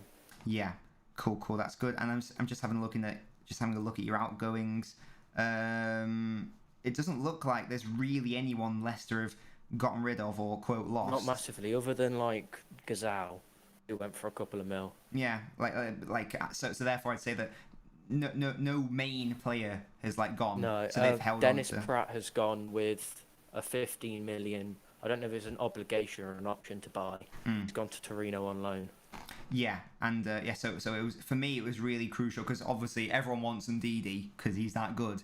So it's really important for them to keep hold of him, and that's what I do like about Leicester now. Because a few years ago, when they won the league for the first time, it was Vardy's going to Arsenal, Kante's going to Chelsea, and then eventually Mahrez went to City. Obviously, Vardy stayed in the end, but there were lots of rumours about that, and they almost became like a selling club pretty much. With Maguire as well, but now they're sort of strong enough to say no. We want to compete for Europe and we want to strengthen, and we aren't going to do that if we keep selling our best players. So I think that's a good turn from Leicester, and is that encouraging to you that they're not going to just descend back into being a sort of mid to lower table side, that they're actually genuinely trying to stay in and around the European spots? Well, I mean, it looks like we're pushing for bare minimum having that fifth spot again, but we're really trying to go for the top four. But obviously it's hard when everyone else is strengthening, but we're pushing constantly, making good signings, young signings as well, and then mixing it in with experience. It's a good mix. Yeah, I like it. Flippy Flops, who was a United fan in the chat, just said, "Give us Ndidi." He would be the perfect player for someone like United. But hopefully they can keep hold of him, and hopefully they can just keep adding to the squad. But yes, so Leo, let me know, out of 10, how are you ranking this win? I'd say that for me, this is maybe an 8, potentially. And then I also want you to tell me how far Leicester are going to go in the Premier League and the Europa League as well. I'd say transfer window 8 or an 8.5. In the Prem, might drop off a bit. Minimum 6th place. In Europa League, obviously would like us to win it, but realistically, I'll be happy with quarterfinals. Yeah, would you be willing to win the Europa League if it meant that you sort of dropped off a couple of places in the Prem? Because obviously, if you win the Europa League, you get Champions League football. Yes, but it's how far you drop off. Yeah, because I don't want to compromise league position. Yeah, I guess sort of let's say in and around 8th place. But you're in a Europa League final. Would you take that? Would you be happy with that? I would take it just for the final. Yeah, for it's sure. Like how last season, if you said finish 5th again, win the FA Cup, I'll take it. Yeah, and as you discussed, the other big side strengthening as well. Winning the Europa League might be Leicester's best bet to get into Champions League rather than finishing in the top 4, because they've obviously got to compete with City and Chelsea and Liverpool and United. It's very tricky for them, but I think Brendan Rodgers is an excellent manager. I think Leicester is probably his perfect club. And I like Leicester. Like if City were going to lose to anyone in the Charity Shield, I was glad it was Leicester because I just like Leicester. They're just a nice team, aren't they? And they're called the nickname's the Foxes, and I like foxes. It's one of my favourite animals. So yes, Leo, thank you so much for joining me today. It's been great chatting with you. Thank you for your wonderful insight. Hope you enjoyed yourself. And yeah, have a lovely rest of your evening, mates. And you. Bye. There we go. That's my boy Leo. Leo and Leicester. The 2 L's. And LNobbins. Triple L. Mio fucking DM. Baseball Cap House. The seriousness of Deadlines Disney Stream. Yes, exactly, Witto. We're serious. We're out here. We are out here. Speaking of seriousness, let's go to our colleague Amanda Diaz. Amanda, what do you think? What do you think of Antoine Griezmann? It's back to Atletico Madrid. You can dance at me all you want, but what are your thoughts, mate? What are you thinking? No? Right, she's shy. Right, okay, fair enough. But there we go. That's Amanda Diaz. Eye in the sky, you might say. Wilfred to Leicester man back off, says Leo, absolutely. Okay, so does that mean it's time? Is it time to talk about Liverpool?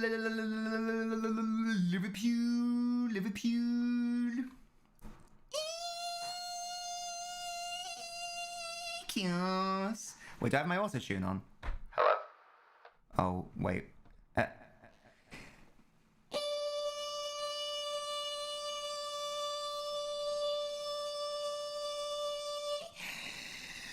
Yes.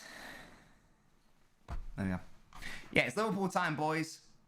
We've done Leeds. I've done Leeds, Daniel. Did I do it out of order? No, wait. A-E-I. We've done Leeds. We've done Leeds, Daniel. It's Liverpool time. I've done Leeds.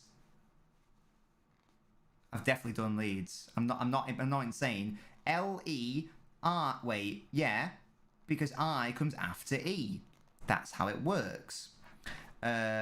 So me fucking is. Yeah, I was gonna say I've done Leeds. Right. So, oh god, this is. You know what's really painful, guys? Having your glasses smashed into a hat, into a thing. Goodness me, I'm so beautiful.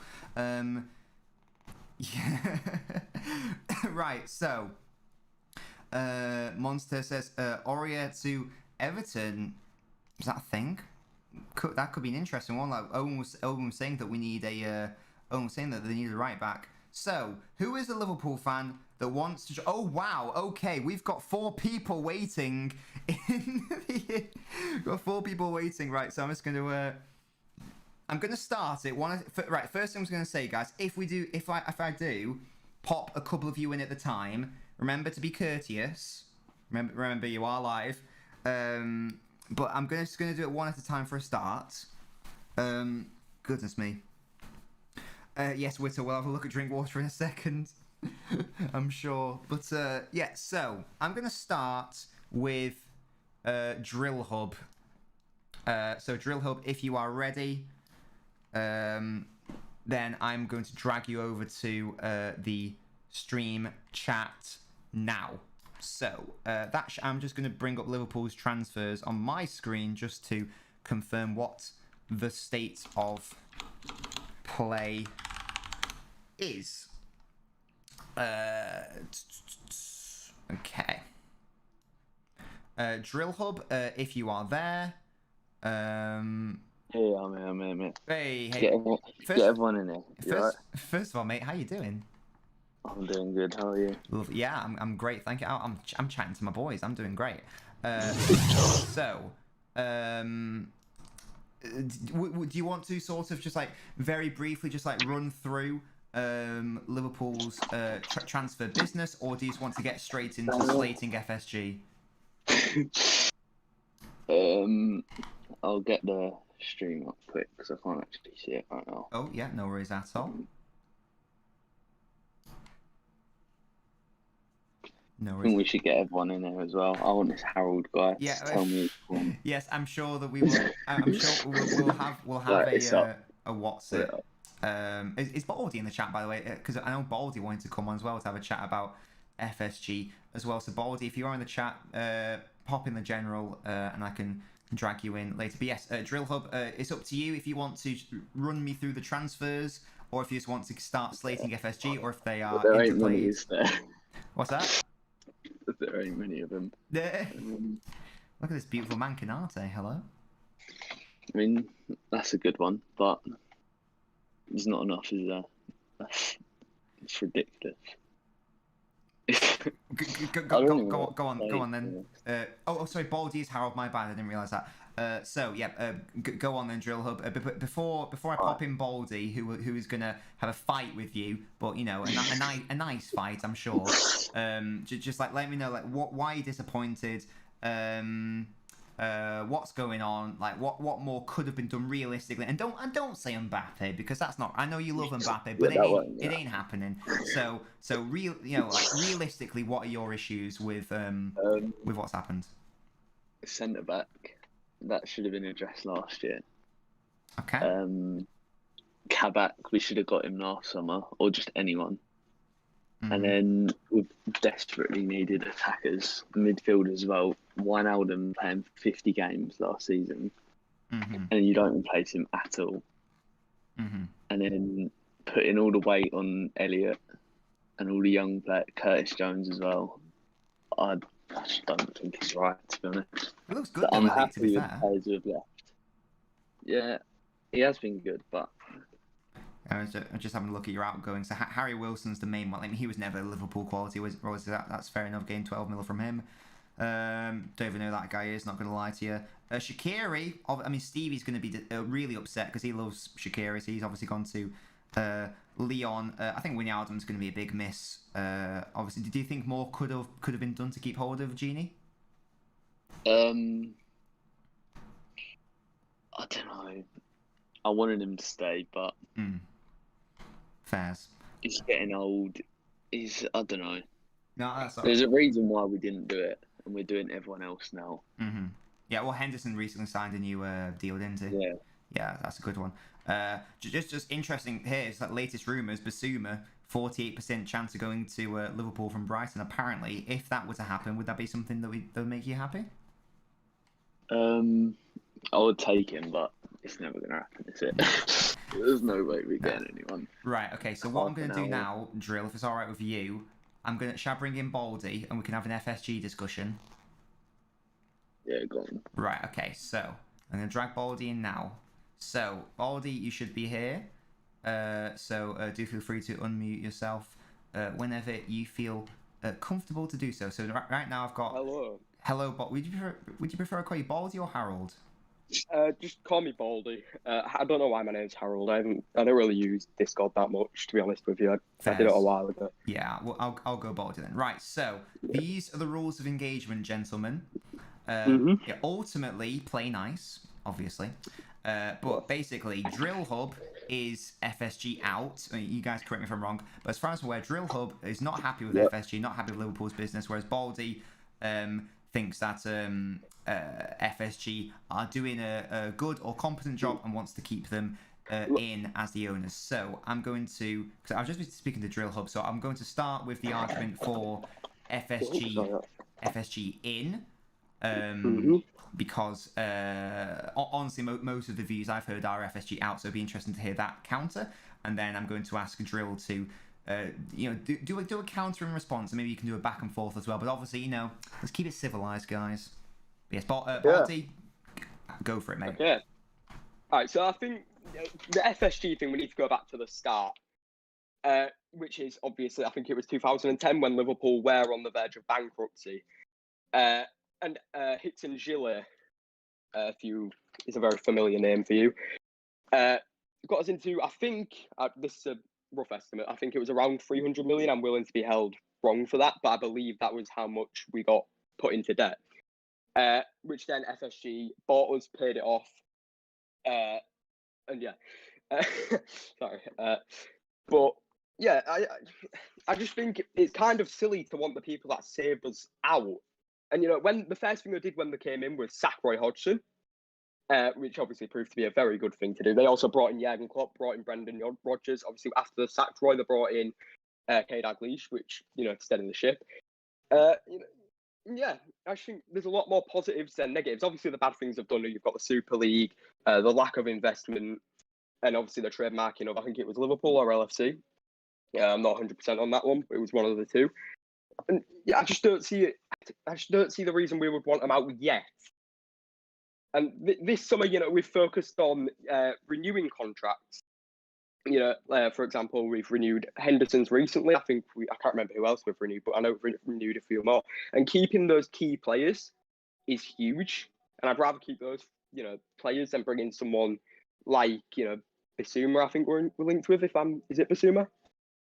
I'm not 100% on that. It is indeed. Yeah, sorry, I was eating a cookie. Yeah. Bissouma's linked. Yeah. I think keeping those players is much better because historically Liverpool have, not done the contract. Emery is one I can think of. I'm not sure about Suarez, but I think we give Suarez another year and then he would leave. I'm willing to be held wrong on that one. But yeah, I think this summer we've mainly focused on that. And people wanting them out because of the lack of investment. We brought in a defender, which is something that we need. I would have liked to see a striker come in, but Diego Jota seems to be doing a pretty good job. And yeah, that's all. That's my main points anyway. And of course, the man who could have bought us instead of FSG was ex-Manchester City owner Maxim Shinawatra. Don't want that. Who is currently in self-exile and found guilty of corruption in 2008. So yeah, just they're my main points anyway. That's good. I'm okay to bring Drill now in, Baldy. Yeah. Great stuff. Right, so Drill, just before you start, I just want to alert you to the fact that Jack in the Discord chat, he said, can I tell Drill that he's just wanked off to your voice? He just wanted to let you know that. So just so I'd calm your nerves before you go in.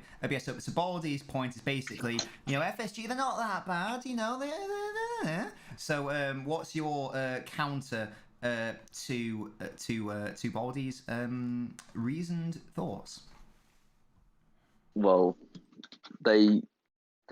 were they not? I might be wrong here. Who does he know, Baldy, who actually appointed Hodgson in the first place? Was that it was Hicks and Gillet, I believe. Okay. And Hicks and Gillet, we all know they did an absolutely terrible job and nearly killed our club. Yeah, they were shocking. But yeah. The famous sign built by Shanks, ruined by the Yanks. Kind of applies now, though. No, I don't think so. Not yet. I don't think it's time to start looking for a new owner yet. So just look at it this year. When lockdown, they tried to furlough all the staff. Yeah, and obviously, that's a negative. I do agree they shouldn't have done that, but at the same time, I assume that it shocked them, they panicked, and then that's what they did because they saw the option there. And I don't agree with it, and they backtracked on it. So yeah, that's one of the main things that I can sort of disagree with them. Along with obviously the Super League, which I think I knew they wanted to do something with the Super League. I heard about it quite a while ago, and I knew it was going to happen. We just didn't know when. I think most people probably knew there was something coming along those lines. But anyway, sorry. So after Hodgson left, Dalglish, that was all right for a bit. Yeah. Some of the signings. Obviously, in the earlier years, they were questionable, but selling Torres ended up. Yes, Charlie Adam, Andy Carroll. I think paid 35 million for Andy Carroll. Markovic, Ricky Lambert. Ricky Lambert was a bit later on down the line, not exactly at the beginning. But if you want to talk about the beginning, they brought in arguably one of the greatest strikers we've had in the Premier League era, Luis Suarez, sold off Fernando Torres for 50 million, which ended up being a masterstroke. And also then bringing in Brendan Rodgers, which also ended up being a huge, But that same window, they broke our transfer record on Andy Carroll. Yes, and obviously I am saying there is negatives to it. That every club makes bad signings. I think Manchester City, they bought, who was that Brazilian striker? I seem to always forget his name. They brought in that, was it Robinho? Was it? I think it's Robinho. Yeah. Clubs make clubs. I don't know. I can't remember what it was called, but clubs make bad signings, and yeah. But without I Klopp, so they're so lucky. They're so lucky that he's there. Without him, they would have been forced out. No, I don't necessarily. The sacked Brendan, knowing that Jurgen Klopp was available, and it was their plan. They appointed him. They knew what they were doing. They give him the funds in the 2018 window, I believe. It was 2018 when they brought in a bunch. Yeah, it was after the Champions League. But yeah, so they obviously invested in him, and this summer's been all about keeping our key players. And obviously, they made bad signings, and yeah, I just don't see it.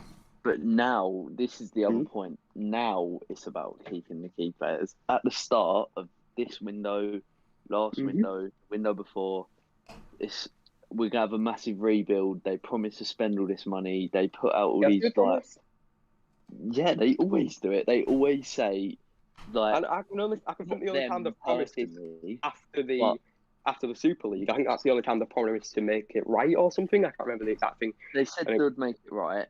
Yeah, They've said the Super League is terrible. But I think another thing with the Super League is they did a video, apologising. I think FSG, not FSG. I think the Glazers, they just put out a statement. I think the same with Chelsea. Most clubs just put out a statement. FSG actually, John Henry actually just went on a video and admitted that he was wrong. And they didn't mean it though. Because they're still doing the same things. They wouldn't have meant it if they keep they didn't doing mean it, but it was a quick fix, and at least they did a video, which is better than what most owners did. They keep putting out these little announcements. They're pretty much putting a dummy in our mouth. That's all they're doing. Announcements? Putting out Henderson's contract today. This was done weeks ago. Phillips, that would have been done weeks ago. Salah, if that happens today, that would have been done weeks ago. I don't think Williams. I think Salah's going to take a few more months.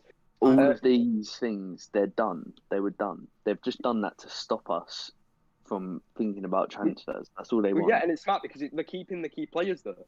And bringing in a signing doesn't always fix the problem. If you think back to Sir Alex Ferguson's at the beginning of Sir Alex Ferguson, he was one game away from getting sacked, but he still, he put trust in the youth. And I think that's FSU trying to do a similar thing, and it, the rest ended up being history with Sir Alex Ferguson, as we all know.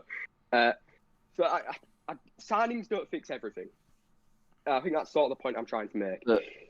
I have a question for Baldy. Just going back to what one of Drill Hub's points. Well, I think it's a good point, Ari, that potentially FSG getting lucky. So, because you're making the point that, as you just said then, signings don't necessarily solve everything, but it does help when you splash out a world record fee for a defender and a goalkeeper, etc. So your best player as well. No? Yeah, well, that's what I was going to say. So the primary reason why they were able to afford that was because they made a ridiculous profit on Coutinho, and that wasn't necessarily anything to do with FSG's good management of the club. They spent a relatively little amount on him, and they were able to sell him for a big fat fee, and also Barcelona just shambles side by him. So could you make the argument therefore, as Drill Hub has, that really the only reason why FSG has seen success and this not led, but quote, for want of a better word, led Liverpool 2 trophies is due to this luck factor, and if that luck hadn't happened, then Liverpool would still be in a similar situation as they were a few years ago, where they struggling to get into the top 4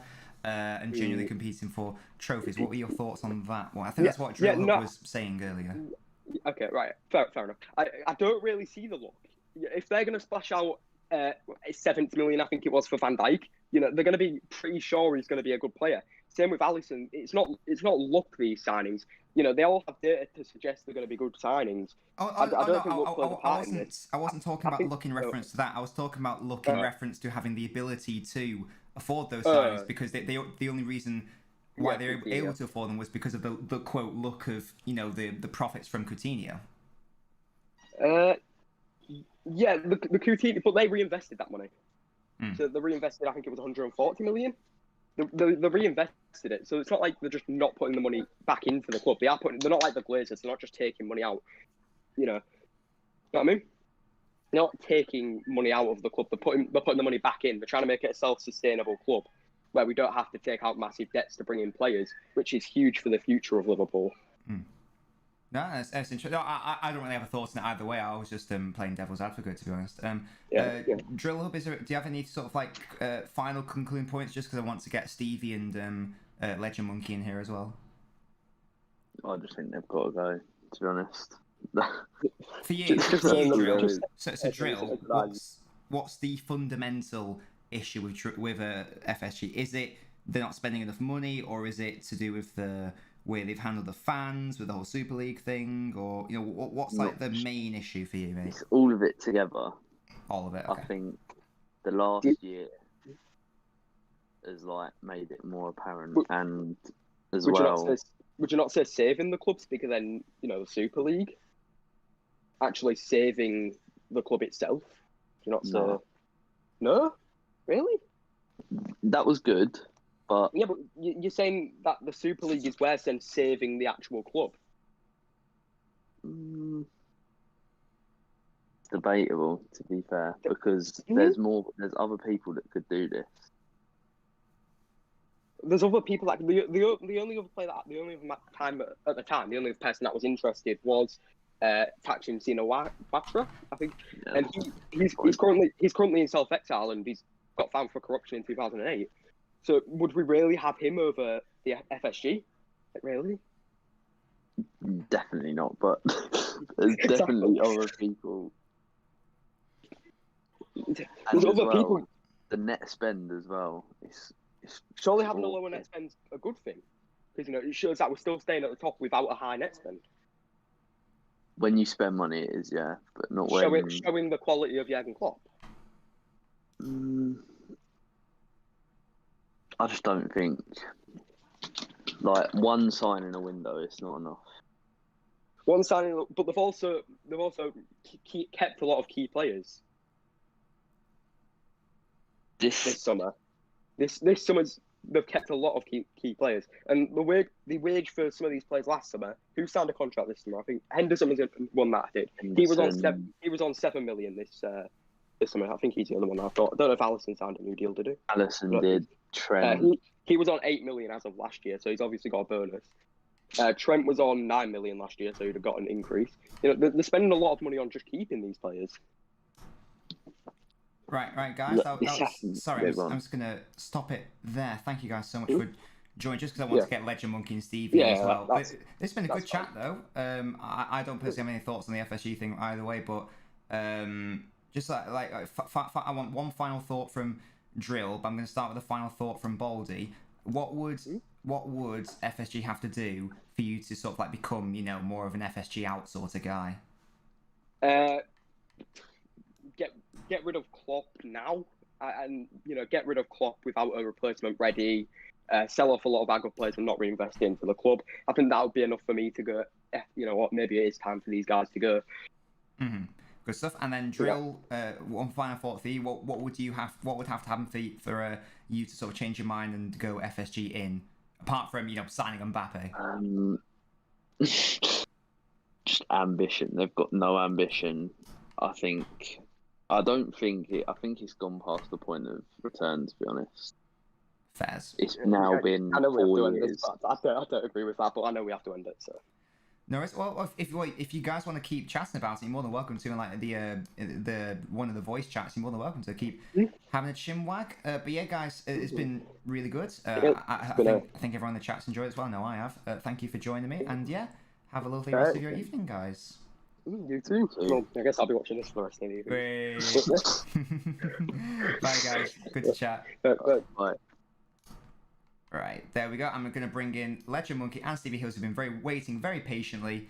Apologies for that. I enjoyed that chat. I think that was good. Yes, now I've got Stevie, who's the Shaqiri lover. Stevie, you are very rustly in your microphone. Am I? Let me sort that out. Give me a sec. Okay. Is that Legend Monkey? Hello? Hello, yeah. Is my mic all okay or Yeah, that sounds good to me, man. no? How are you doing, sir? Cool. I'm very well, thank you. How are you? Yeah, I'm doing great, thank you. I'm doing great. What Good, were your, good, what were your good. thoughts on that FSG in versus Uh, out debate? So I'm personally FSG out because people are saying that of course, now in the pandemic, every club can spend, bar apparently Hello, is that Liverpool. any better? Oh, sorry. Slightly better, Stevie. Yeah. All right. I'm just gonna, sorry, Steve. I'm just gonna mute you just for a second, just while I chat to Legend Monkey. But then I'll bring you back into it in a second. Yeah. Cool. So where was I? Yeah. Yeah. Liverpool have money. Mhm. Redbird have said that they'll pay all of FSG's debt during the pandemic off Mhm. to help Liverpool spend money in this summer apparently.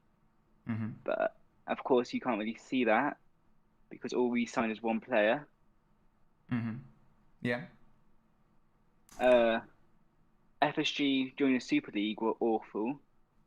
Mhm. We were the last team in England to drop out of it. Yeah. Oh, is that true? I didn't realize it was Liverpool. I thought it was United. It was us and Man U were the two last teams to drop out. Yeah. Their apology was awful. Mhm. It was all staged because of the the yellow flowers, how he was looking, and he was wearing a gilet. Mhm. Well, of course, gilet sounds like Gillette. Of course, Dr. Joe said that. Oh no, someone said we had gilet before. Mhm. So I think it's all a publicity stunt, Yeah. and we need them out of the club Okay. to try and help us go on. I'd say. No, that's fair. I'm just going to unmute Stevie now in case you've got any thoughts on anything generally. Stevie? Go my for it, mate. thoughts are, City and Chelsea have the best depth in the league. We have nothing near that. We sold Harry Wilson and Shaqiri this summer, who were two solid players. Shaqiri can play right wing, centre mid and cam. Now we have Harvey Elliott, who's 18 and can play well. He played great against Chelsea, but I don't think he's going to be able to play for backup all season. Whereas if we would have enticed Shaqiri to stay, or enticed Harry Wilson to stay, I know that they didn't want to, I know that they wanted more game time, but there's two players who, like we saw last year with our centre-backs, if we get an injury to, say, Salah or Mane, we are in a poor situation because now all we've got is Minamino. Whereas I would have loved to keep Shaqiri, maybe get Renato Sanchez in, who I know we were linked to at the start, who could really challenge the whole team. I love Shaqiri and I think he's an amazing player. But if we kept who we had and maybe brought in a few more backup signings, we would have been able to actually go for the title this season. Whereas I can't see us doing that now. And Shakira's got big, thick thighs as well. True, that is very, very true. Also with Ramsgaard and Doku, won't we? Yeah, Doku I'd love. He's a lovely young. And Ramsgaard exciting player. also, we need a player because he's like De Bruyne. Not as good as De Bruyne, but plays a similar role. We need creativity. As we saw last year, we didn't have any. That's why our strikers, like Mane, scored 10 goals, which is like his worst in ages. Yeah, no. We needed someone like Coutinho or someone like that to just play nice and that nice passes. But yeah, like Coutinho, yeah. But we've also been linked with Suarez on Twitter now. Like, it's going around saying Suarez back to Liverpool. Suarez, I wouldn't like. I would love him back. Coutinho I'd like back because he's good, but Suarez celebrated against us. Celebrated against us. Klopp said to Coutinho, you're going to stay at Liverpool, become a legend, or go to Barcelona, Real Madrid, and become an average player. So he's made his bed, and he can lie in it now. Guys, for me, I think the best player we could get is Sterling. I've got a question for you both. I want both of you to rate Liverpool's transfer window out of 10, and I want both of you to 3. Wow. Okay. He's good, but other than that, we just got rid of him. If we're counting contract extensions, 7. If we're counting contract extensions, I'd give it a solid 6 because we've got all of our key players locked down. But FSG should have invested because in 1920 they did the same thing as they've done this year. He brought in Sepp van den Berg for 1 million, and that was it. That was our only transfer. In January, we brought in Minamino. January we bought Minamino, but that's 8 million, and that was it. So I feel like this year they should have once again brought in Renato Sanchez, Saul, I know we were linked to, which I would have liked to see, but I probably would have rather gone to like a Chelsea who would actually challenge for things. I feel like in the Prem we'll finish 3rd. I know that's probably me being biased over United because United have a strong squad this year. They're gonna go for things. I've got Liverpool but I to still finish see 3rd as them. well, to be fair. I think they'll finish 3rd. And yeah, and Legend Monkey, where do you think they're going to finish?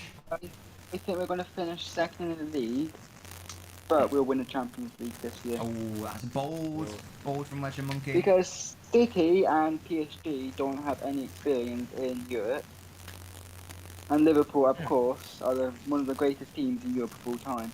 So I think we know how to perform in Europe. However, I can see what you're saying. We have experience at winning it, but we also have a lack of depth, as I was saying, which now I feel like we won't be able to go all the way. We'll lose like the quarterfinals to like Bayern or PSG. We'll beat Bayern and PSG, in my opinion. Yeah, I guess it depends on injuries as well, doesn't it? We'll have to see what happens with that. But yeah, guys, thank you so much for joining me. I hope you enjoyed yourself. If you enjoyed this, we'll definitely have you guys on in future ones as well. Thank you. And yeah, guys, have a good rest of your evening. The same, thank you. No worries, matey. Bye. Right, there we go. We got Ben in the chat. How you doing, Ben? Right, so that was Liverpool. Me on fucking chat. That was Liverpool. So now that means, I think, does that mean we move on to? There's no one else beginning with an L, is there?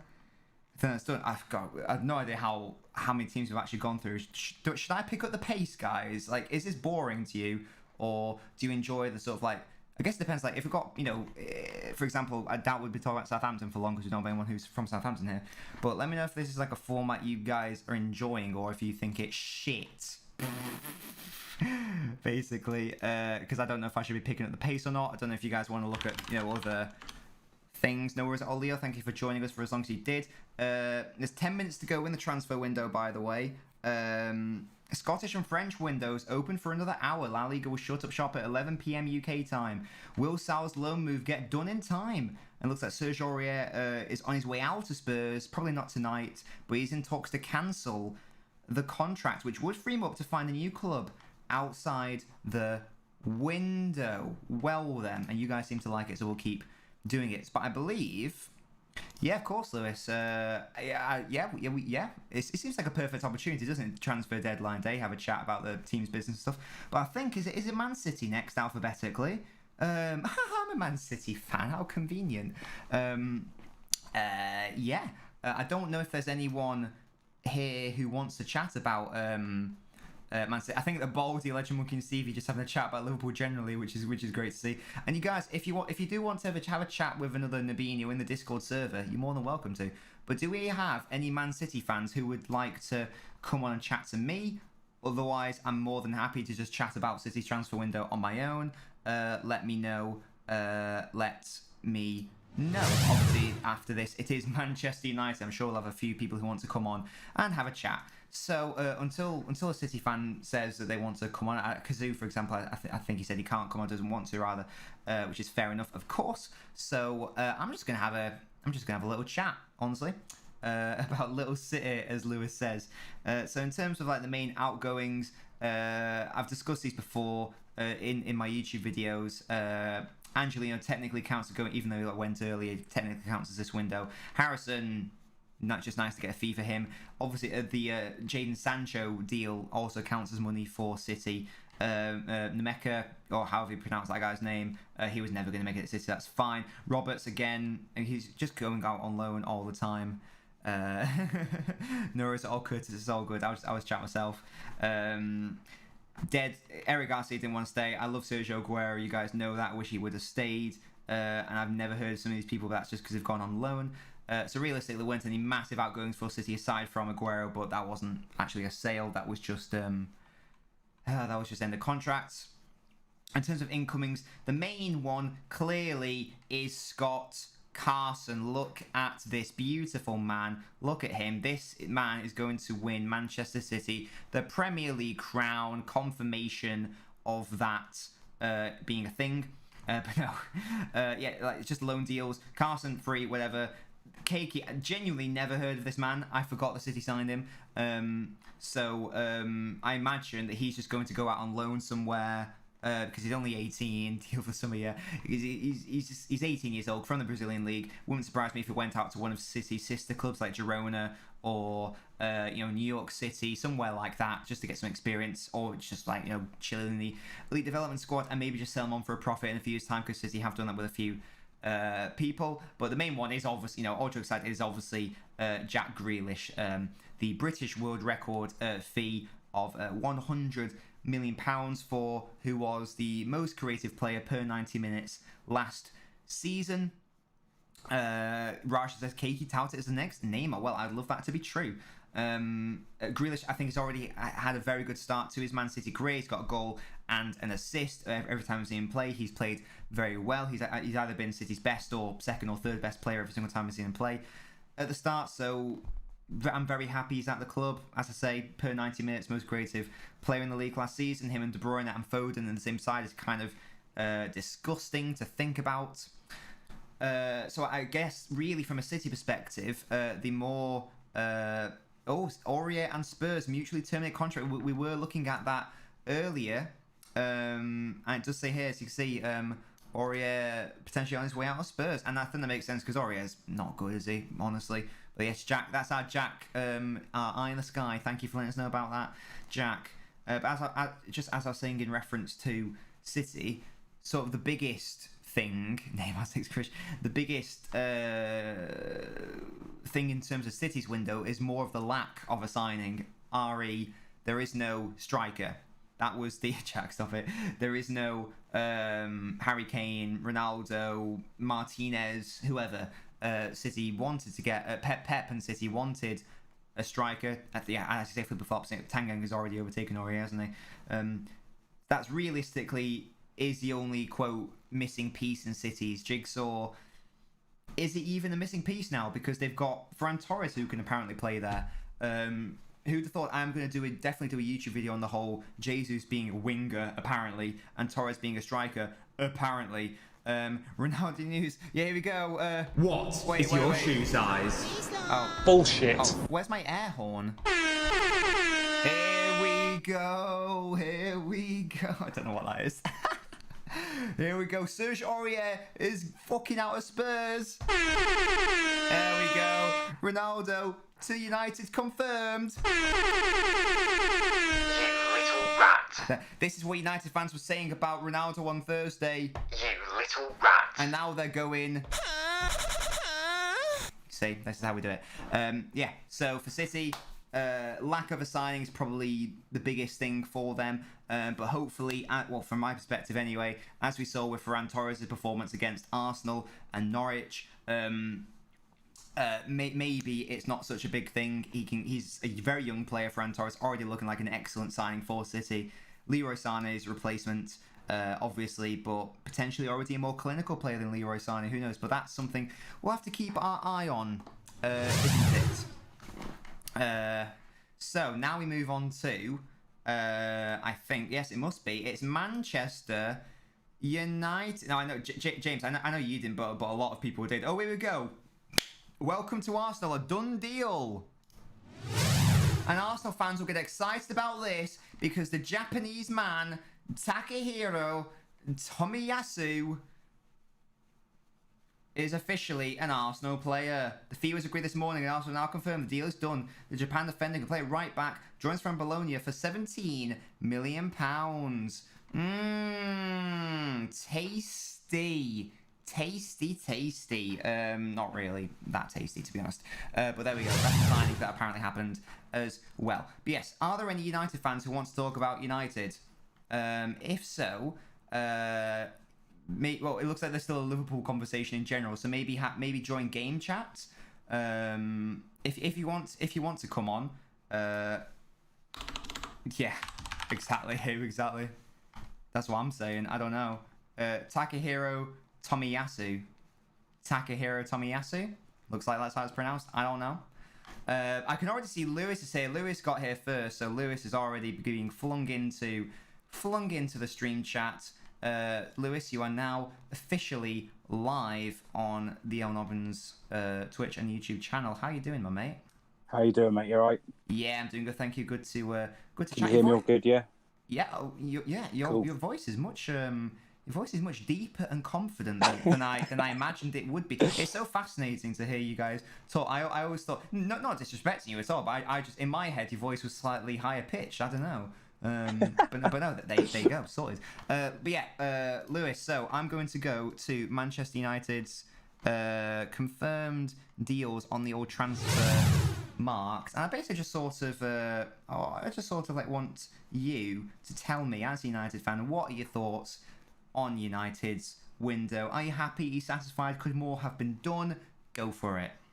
I mean, you're looking at 3 world-class players coming into Man United for a lot cheaper than what I thought we'd get them for. I mean, Sancho coming in from Dortmund is a steal, in my opinion, for 76 million.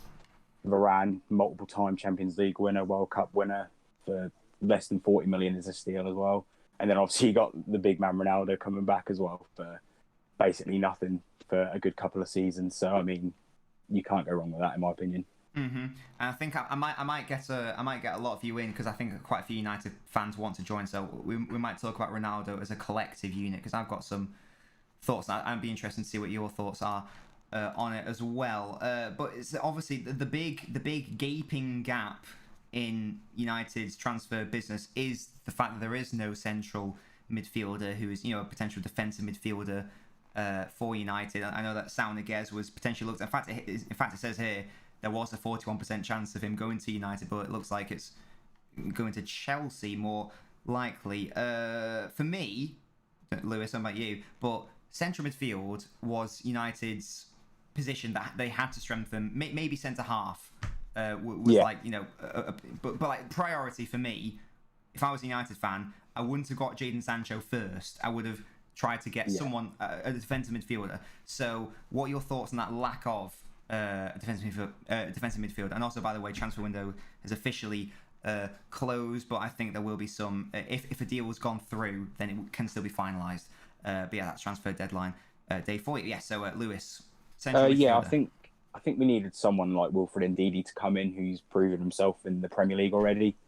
You know, he's a big name for Leicester. He's a big player for Leicester at points in the season, and Fred just isn't good enough. You know, saw against Wolves, and he wasn't good enough at all. Yeah, well, Flippy Flops has just said clearly missed a Fred masterclass against Wolves, and that was genuinely one that was horrific. Horrific. He survived the whole 90 minutes. I don't understand that, by the way. Yeah, I'd rather him get sent off, to be honest with you. So then, but we're not giving Donny van der Beek a chance, really. The times I've seen him play, he's been brilliant, and yet we're still letting Fred come in, and people like Matic who are on their last legs. Like, I've been saying this for a couple of seasons, that we should have got rid of Matic and let him go somewhere where it's a bit easier for him to play. Because he's just not. He's probably got the right mindset to play for Man United, but he just isn't good enough anymore. Yeah. Camavinga obviously missed out on him. He's gone to Madrid now. So, I think we desperately needed a CDM, because I don't think McTominay and Fred are there for it. However, it would be interesting to see how Van der Beek gets on in that position if he does get the opportunity to. Yeah, I think that has to be the case, because he surely cannot be given another start when there's Van der Beek there, or even Matic and Pogba or whoever. Yeah.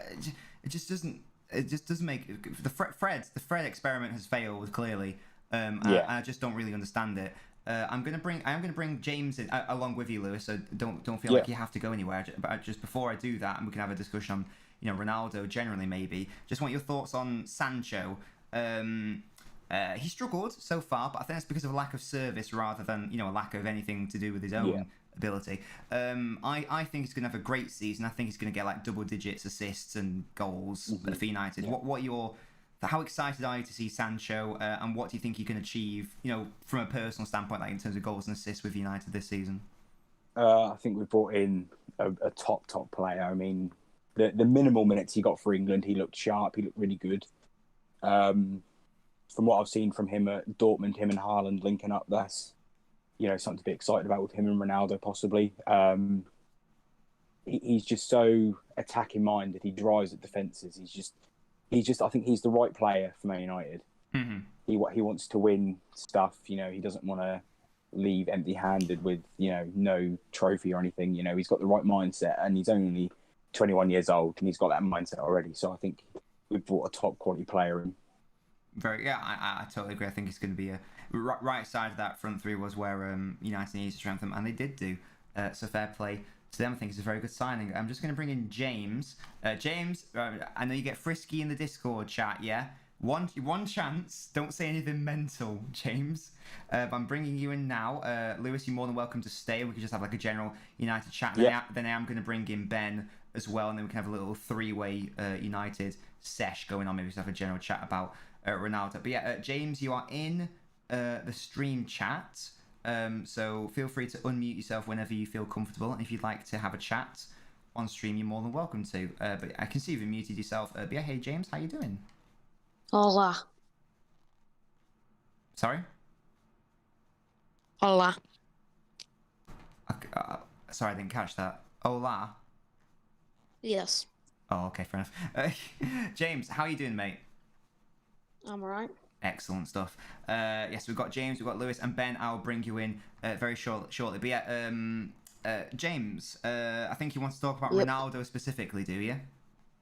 Yeah. Yeah. So, what are your thoughts, just generally about United? About Ronaldo at United. I'm obviously happy about him coming back. I think a lot of people thinking we don't need a striker because we have Greenwood, Cavani, but at the same time, Cavani's on his last season. He's not the same as he was. Greenwood's obviously still young and he can't do it for a whole season in the Prem, trying to score 20 plus. Because obviously United fans want us to get trophies. Greenwood can't be doing that at the age of 19, scoring so many goals. Where Ronaldo will come in, he'll probably get us 20 plus goals. He'll get plenty of assists. Obviously, he's proven in the Champions League. He's won plenty of stuff, Ballon d'Ors, and people consider him as a GOAT. So I think it's a very good signing. Would you be at all concerned that, could that money have been used to strengthen a position that maybe United did need to strengthen more in, such as, Lewis and I were just discussing it, such as the defensive midfield option, for example? Yeah. But the problem is with Ollie is he seems to show so much faith in Fred, and it's obviously, we had chat about, he obviously shows something in training, but on the pitch, he's terrible, but Ollie just doesn't see that, and he carries on playing him, and it annoys United fans because he's terrible. He isn't United quality. He is more, you send him off to Arsenal, and I don't think they would take him, he's that bad. No, even Arsenal would want him, yeah.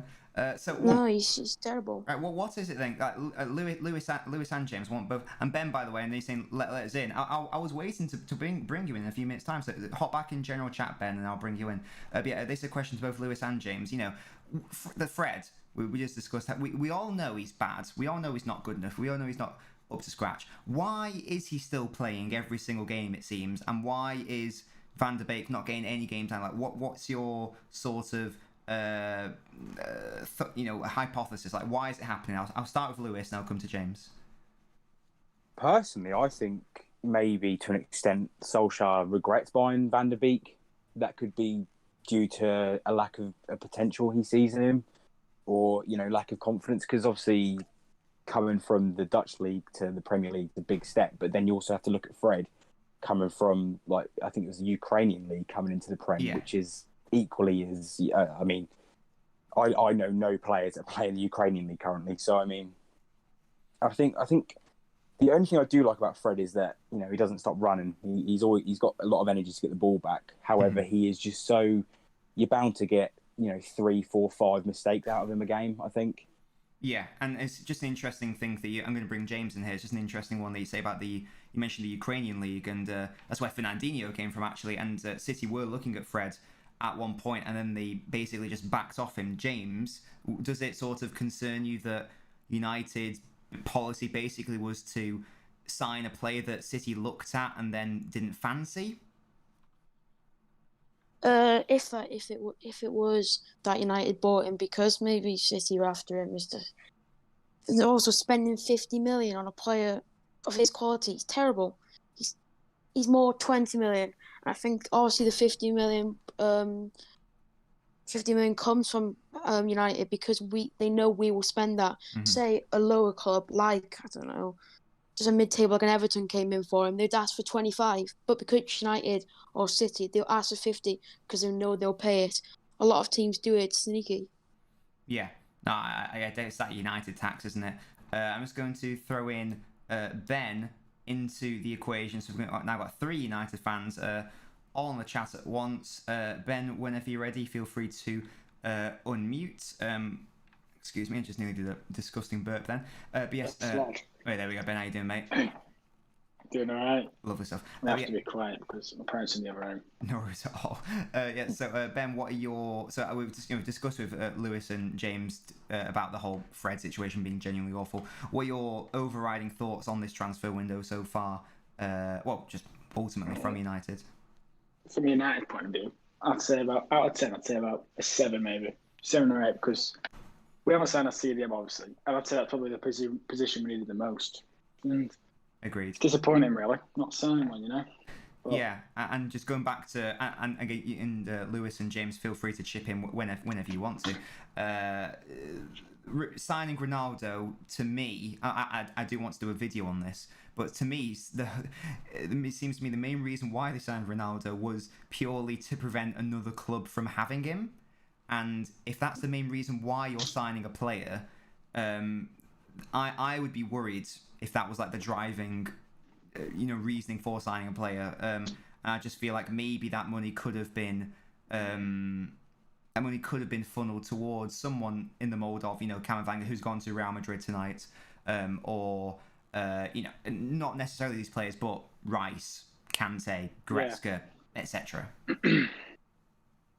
Yeah, it's just, well, to be honest, Ronaldo, he just gets me excited just talking about him, but I probably would have rather signed a CDM than Ronaldo. But even if we didn't sign Ronaldo, I still don't think we would have signed a CDM. Because another problem with Ollie is I think he thinks McFred are good enough, like someone named Fred. Mm-hmm. So you don't think that...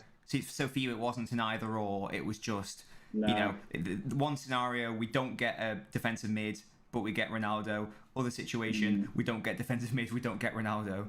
Yeah, I think that was it. To be honest, I don't even think they bought Ronaldo for like the playing part. I think they bought him for how they knew how much shirt sales he was going to bring in, how much money.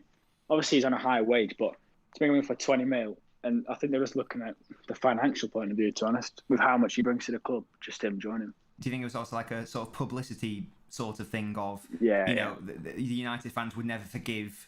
Not the Super League. Yeah, not that they like Woodward and the Glazers anyway, but they really wouldn't forgive them even more if they allowed, City to sign him, sort of thing.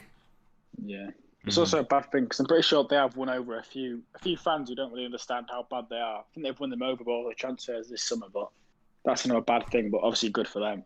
Yeah, I can just see that Flippy Flops are trying. So I'm just going to throw in. So now we've got 4 Manchester United fans. It's all kicking off. And as I say, guys, you're more than welcome to just chip in whenever you want. Don't feel like you've got to wait for me to bring you in. Just sort of like chip in whenever you want or whenever you've got a thought. But yeah, Flippy Flops, feel free to unmute whenever you feel comfortable to have a little chat. There you go. All right, guys. Yes, Lobbs. Yes. Yeah, I just wanted to chip in on the Ronaldo thing. It's just what Souness was saying, like at the weekend. Although he just talk a lot of shit, he did make a point that kind of made me worry a bit. Like, and it was like Ronaldo defensively in the big games, like because we tend to sit back and hit teams on the counter attack. Yeah. And we can't really have a passenger up front. I'm just a bit concerned about that. And I was wondering what other people thought about it, because he is like pretty useless defensively, isn't he? Yeah, but I'm not too worried, because sometimes we do have Tony Marshall up front who does about 2 sprints a game. So I don't think it's going to be much worse than that.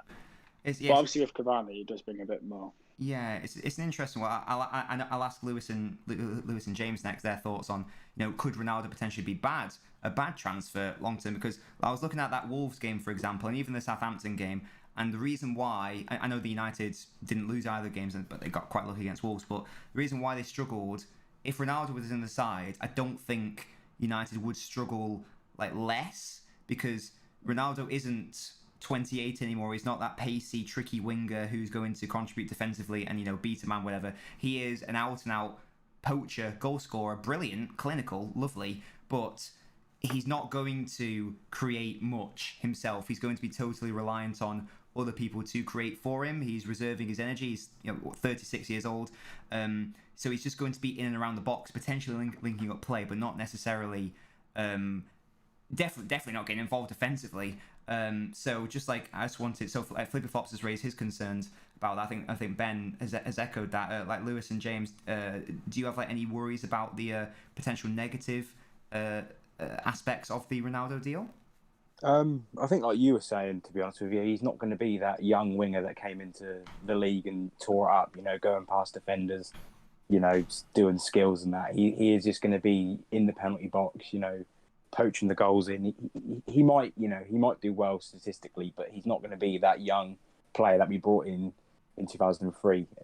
And defensively, he's not going to be able to counter as well as, maybe a Rashford or someone like that. But I think we are going to get a good amount of goals out of him within the season, but he's not going to be that, like I said, he's not going to be that explosive, quick-footed player that we had before. Yeah, and James, I know you're the biggest Ronaldo fan here. Do you have any fears at all, or are you just like, no, it's brilliant, we've got Ronaldo back, that's all that matters? Like Lewis said, then he's not the same as when we first signed him, but also his wages, and obviously we expect him to deliver the goals, but if he doesn't because of his age, I know he's still got the body of a 20-year-old, they say, but if he doesn't deliver, the wages we are giving are a lot. He's getting paid a lot more than any player. He is worth it because he is one of the greatest players of all time. People would say yes.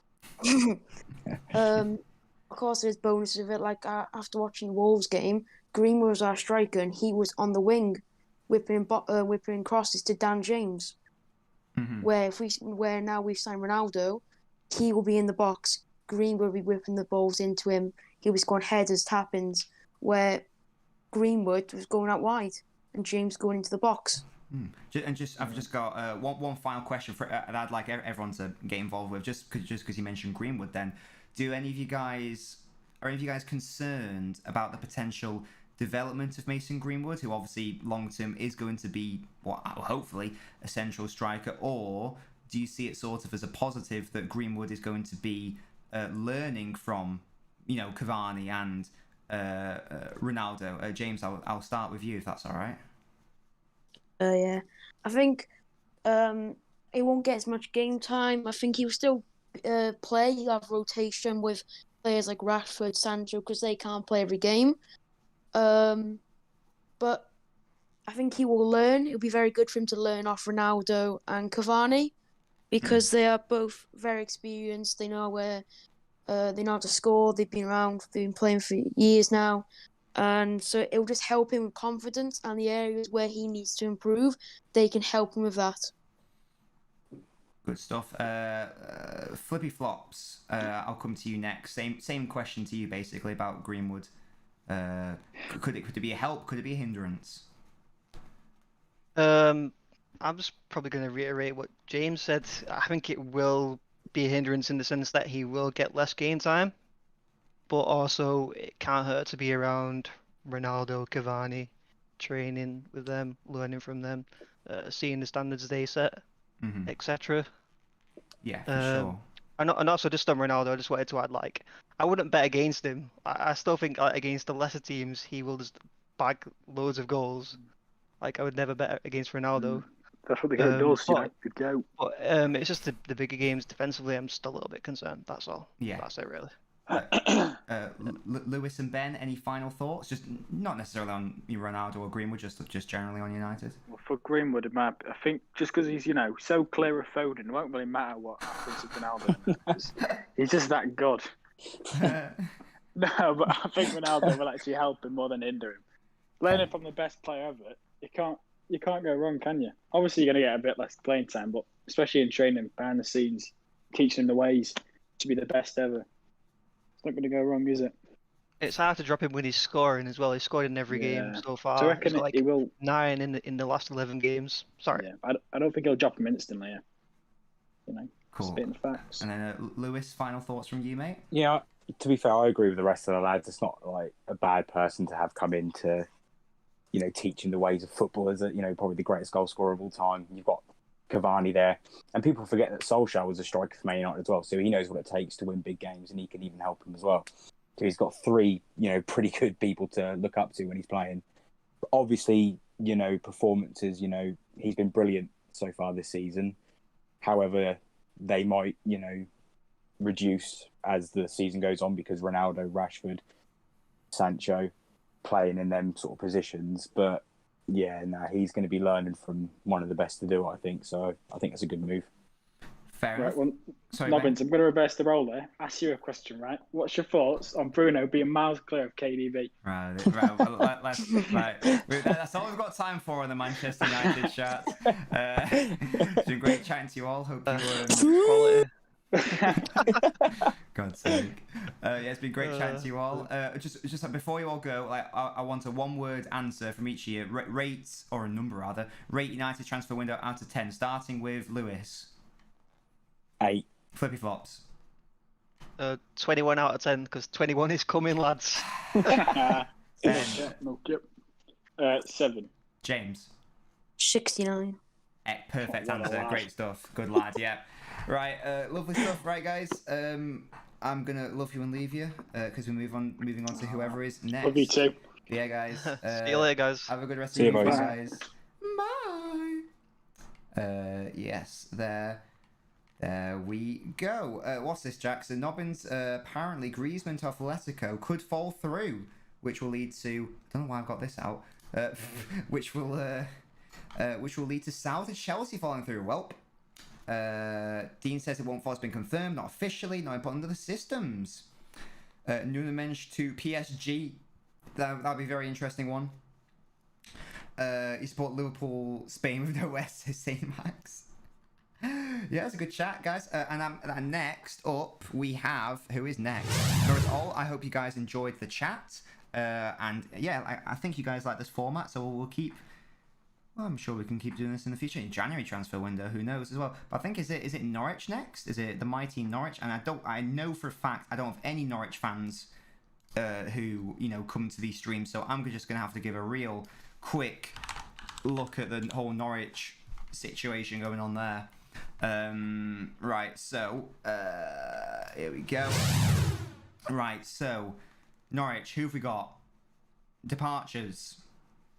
Buendia is obviously the main one. That's a huge loss. For them. They got a lot of money from it, but that's a lot of creativity, a lot of potential goals gone. Ben, stop it. But they have actually made a loss of around 25 million. So this is where they've reinvested that money. They've spread it out rather than spending it on one big boy player. Quinch says people from Norwich haven't discovered these, for God's sake. I'm just looking at it now. They got Kabak, which I didn't even realise. Okay, fair enough. Angus Gunn, he was at City. He's not really up to it, honestly. I think he played for Norwich in the Championship. He's a bit meh. He was at Southampton. He's meh. Ben Gibson from Burnley, whatever. I'm not going to lie. I don't know any of these players. And I've got Norwich to finish 19th. I just think they're going to get fisted. And these signings don't fill me with much confidence. Brandon Williams, don't know what the United fans think of him. but he played poorly. I can't remember who Norwich played recently, but he was poor defensively. Was it West Ham? I think it might have been suspect. So not the most interesting transfer window from Norwich, certainly. So that's Norwich. Obviously goes a lot quicker when there's not people to chat to or have like a little debate about. But yeah, so who's after Norwich, guys? We missed Newcastle. I can't do my ABCs. We should have looked at Newcastle United. That's my bad. I don't think we have any Newcastle fans here, but please correct me if I'm wrong. They have made a couple of interesting ones, it must be said. Yes.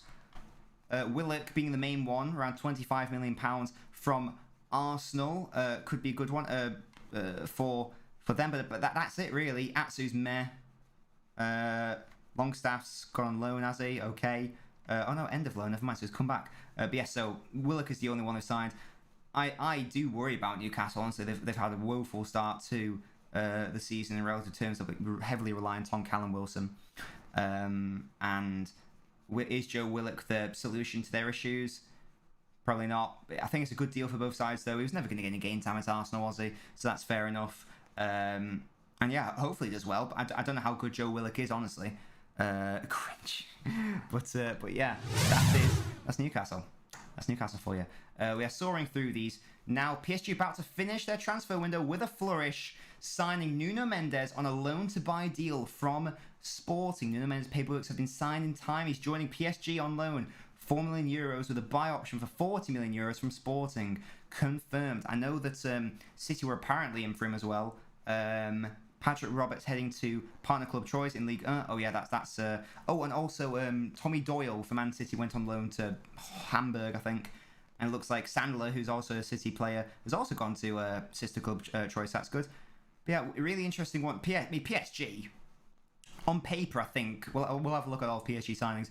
I feel like they've probably had the best transfer window by a long way. On paper, anyway. The amount of signings they've done is quite mad. Officially confirmed by Namitsu, Norwich to get fisted. Here we go. FC Wunderkids just screamed with no S. Yeah. So who is after Newcastle? We've got my ABCs. It's not be fucking Wolves, is it? Is it Southampton? I think it's Southampton. City resign, for God's sake, Ben. I think it's Southampton, so we're gonna have a look at them. Now I had them down for relegation, although it's looking like that's not gonna, which is good because I don't want Southampton to get relegated by any means.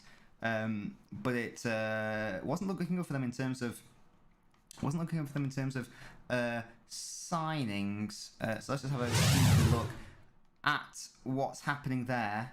There was also, as you can see here, word about James Ward-Prowse potentially going to Villa. That would have been a signing, wouldn't it? Prison FC in the Musters Flippy Flops.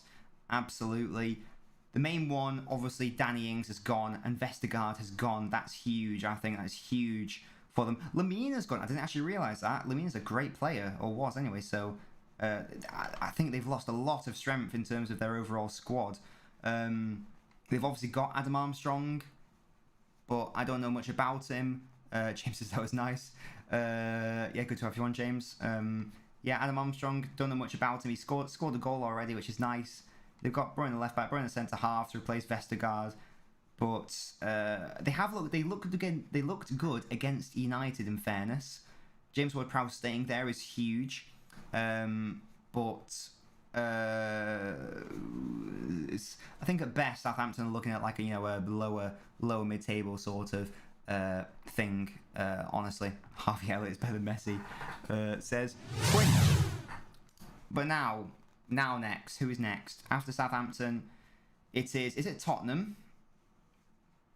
I think it might be the mighty Tottenham. In fact, I'm pretty sure it is. So let's have a look at Spurs. What have Spurs been up to? God, it's so hot in this fucking suit, boys. You better be loving this drip because I'm fucking roasting. There we go. So these are the Spurs, and there are a lot of outgoings for Spurs. Juan Foyth, who won the Europa League last season, but was he ever going to play for Spurs? Not really. Alderweireld had gone to Qatar at the age of 32. Bit of a shame. Sissoko to Watford. What even is Sissoko, man? You're a bit you're a bit squeaky, says James. That's all right. It's all good, James. No, I thought you handled yourself very well, to be honest. Joe Hart to Celtic, whatever. Danny Rose on a free to Watford. Lamella's gone. Gazaniga gone. Sarr gone. Aurier gone. Bale gone. Vinicius gone. Lots of shit. Looks like Sessegnon's come back from loan. Can he actually get some game time? We'll find out. Romero, this says it's a loan transfer, but this must be like a loan to buy, surely. You know, a player of Romero's quality. But it'd be interesting to see how he performs. Side defensive mid, not gonna lie, don't know anything about him, but they paid 15 mil for him.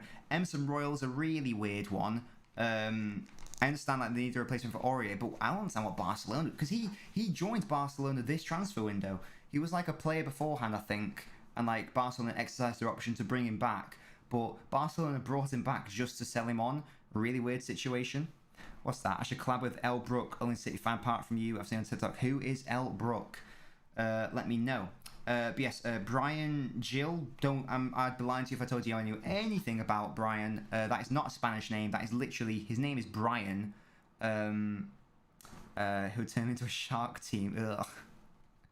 Yeah, Aurier's been released. Quinch. Yeah, we chatted about that earlier.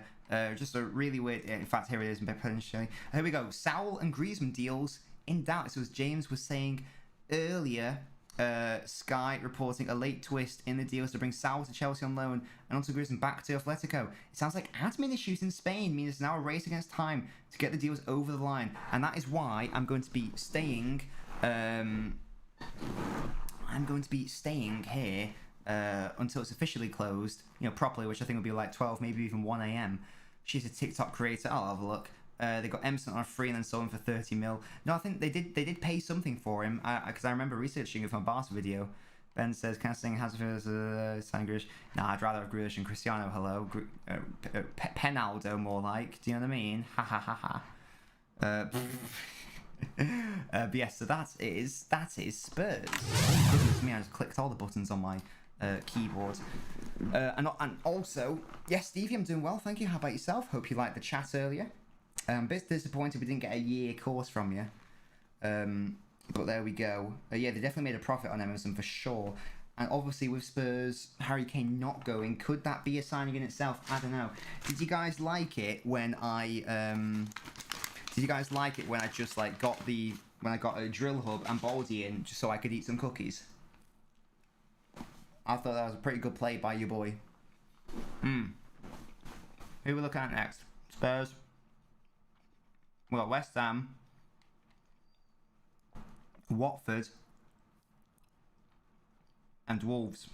Why do I begin with a W? That seems like a really weird one to begin, but I think that's it. Oh, Stevie, sorry. I thought you were just gonna say it for me. I'm sorry. Yeah. So who's next? West Ham, Wolves. Watford are next. I can do the alphabet. Let's have a look at Watford. We've already seen they've got Sissoko. We've already seen they've got What's-His-Face. That one dickhead. I'm so good at streaming, guys. God damn. I'm so good. Right. You guys want to win the trip to the South Pacific? You can fucking do it here. You know, whatever.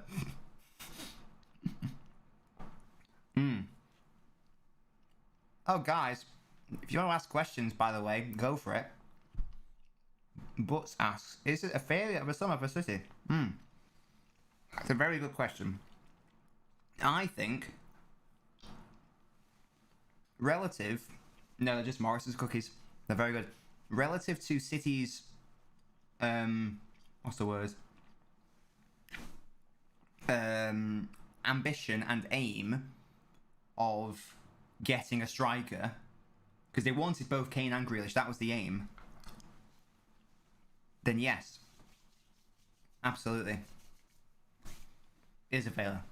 But in the wider context of they've got Grealish, who I keep saying it, but it's because it's such a great stat, was the most creative player per 90 minutes last season, and potentially Bernardo Silva is going to be leaving very shortly, whether that's, obviously not today, but maybe even January, for example, or certainly next season. He is needed long term. So, yes, it's a hard one, but yes and no. No, Ben, because you're going to say suck my dick or something, aren't you? If I say suck me, you're going to say suck my dick. Hey, Will Taylor, I think it's not a complete flop due to keeping Bernardo. Laporte, in terms of not strengthening striker, maybe left back wasn't exactly amazing either. Yeah, I do think Bernardo will leave because he wants to leave. Hopefully Laporte can be convinced to stay. That's what I really want because I love Laporte. But we'll see. Matty Pollock's a beast, says Quinch. Yeah, so this is Watford's transfer window. Will Hughes, we talked about that, a good deal to Palace. Dawson going to West Ham. I think it's a good deal for West Ham. I'll say Dawson's decent. And that's the main outgoings. In terms of the incomings, they have spent around 7 million, so they have spent some money, but there's no huge sign. The biggest one being Loser for £9 million from Ligue 1. Interesting to see lots of Ligue 1 signs because the French league are in such a financial shit show. Bernardo staying, yeah, he's staying right now, but he is going to go, definitely, like either January or next season. Like he's going to go.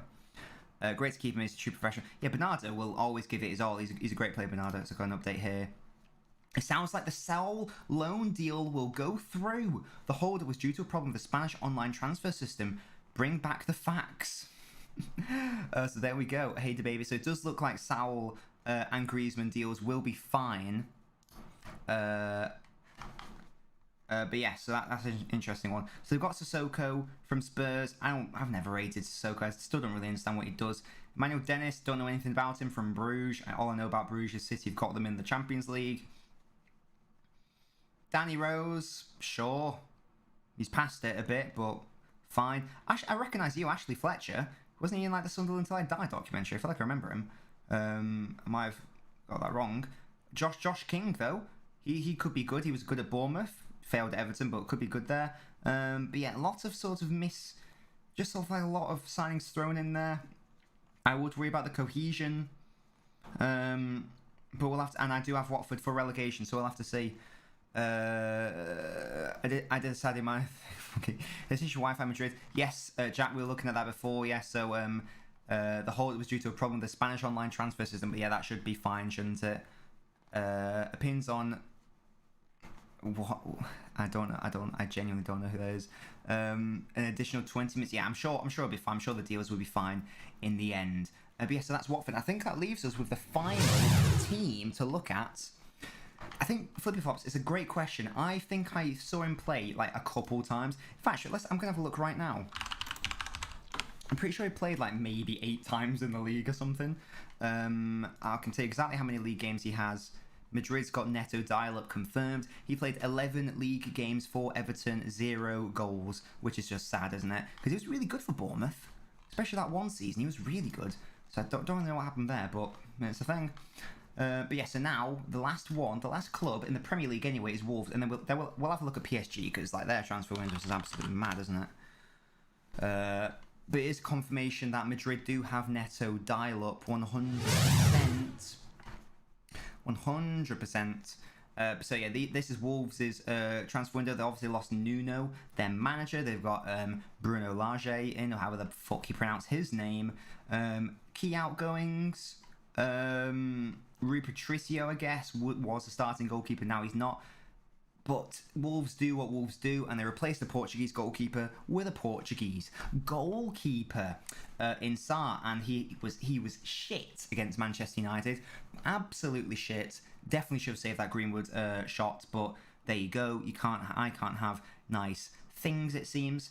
And who else have they realistically signed? This left back there. But Trincao, I think he's only on loan, but against United. I've done West Ham yet. I've missed them. You're right, James. I'll do West Ham last, just because I've missed them. But yeah, Trincao looks decent. He's only on loan, but he did look very good against Manchester United. We saw him in the crowd. Hee-Chan Wang, a loan from Leipzig. So that could be another good potential incoming for Wolves. But Wolves looked very good against Spurs, and they looked very good against Manchester United, and it's almost criminal that they came out with nothing in both of those games. because they just played so well. So I think that Wolves are actually going to do much better than I thought they would, even though on paper that transfer window isn't exactly, the most inspiring. They actually look really good. Yes, if Franz is still here, then 100% Franz, mate. Franz, if you're still here, because I know you're a West Ham fan. Kevin's a West Ham fan as well.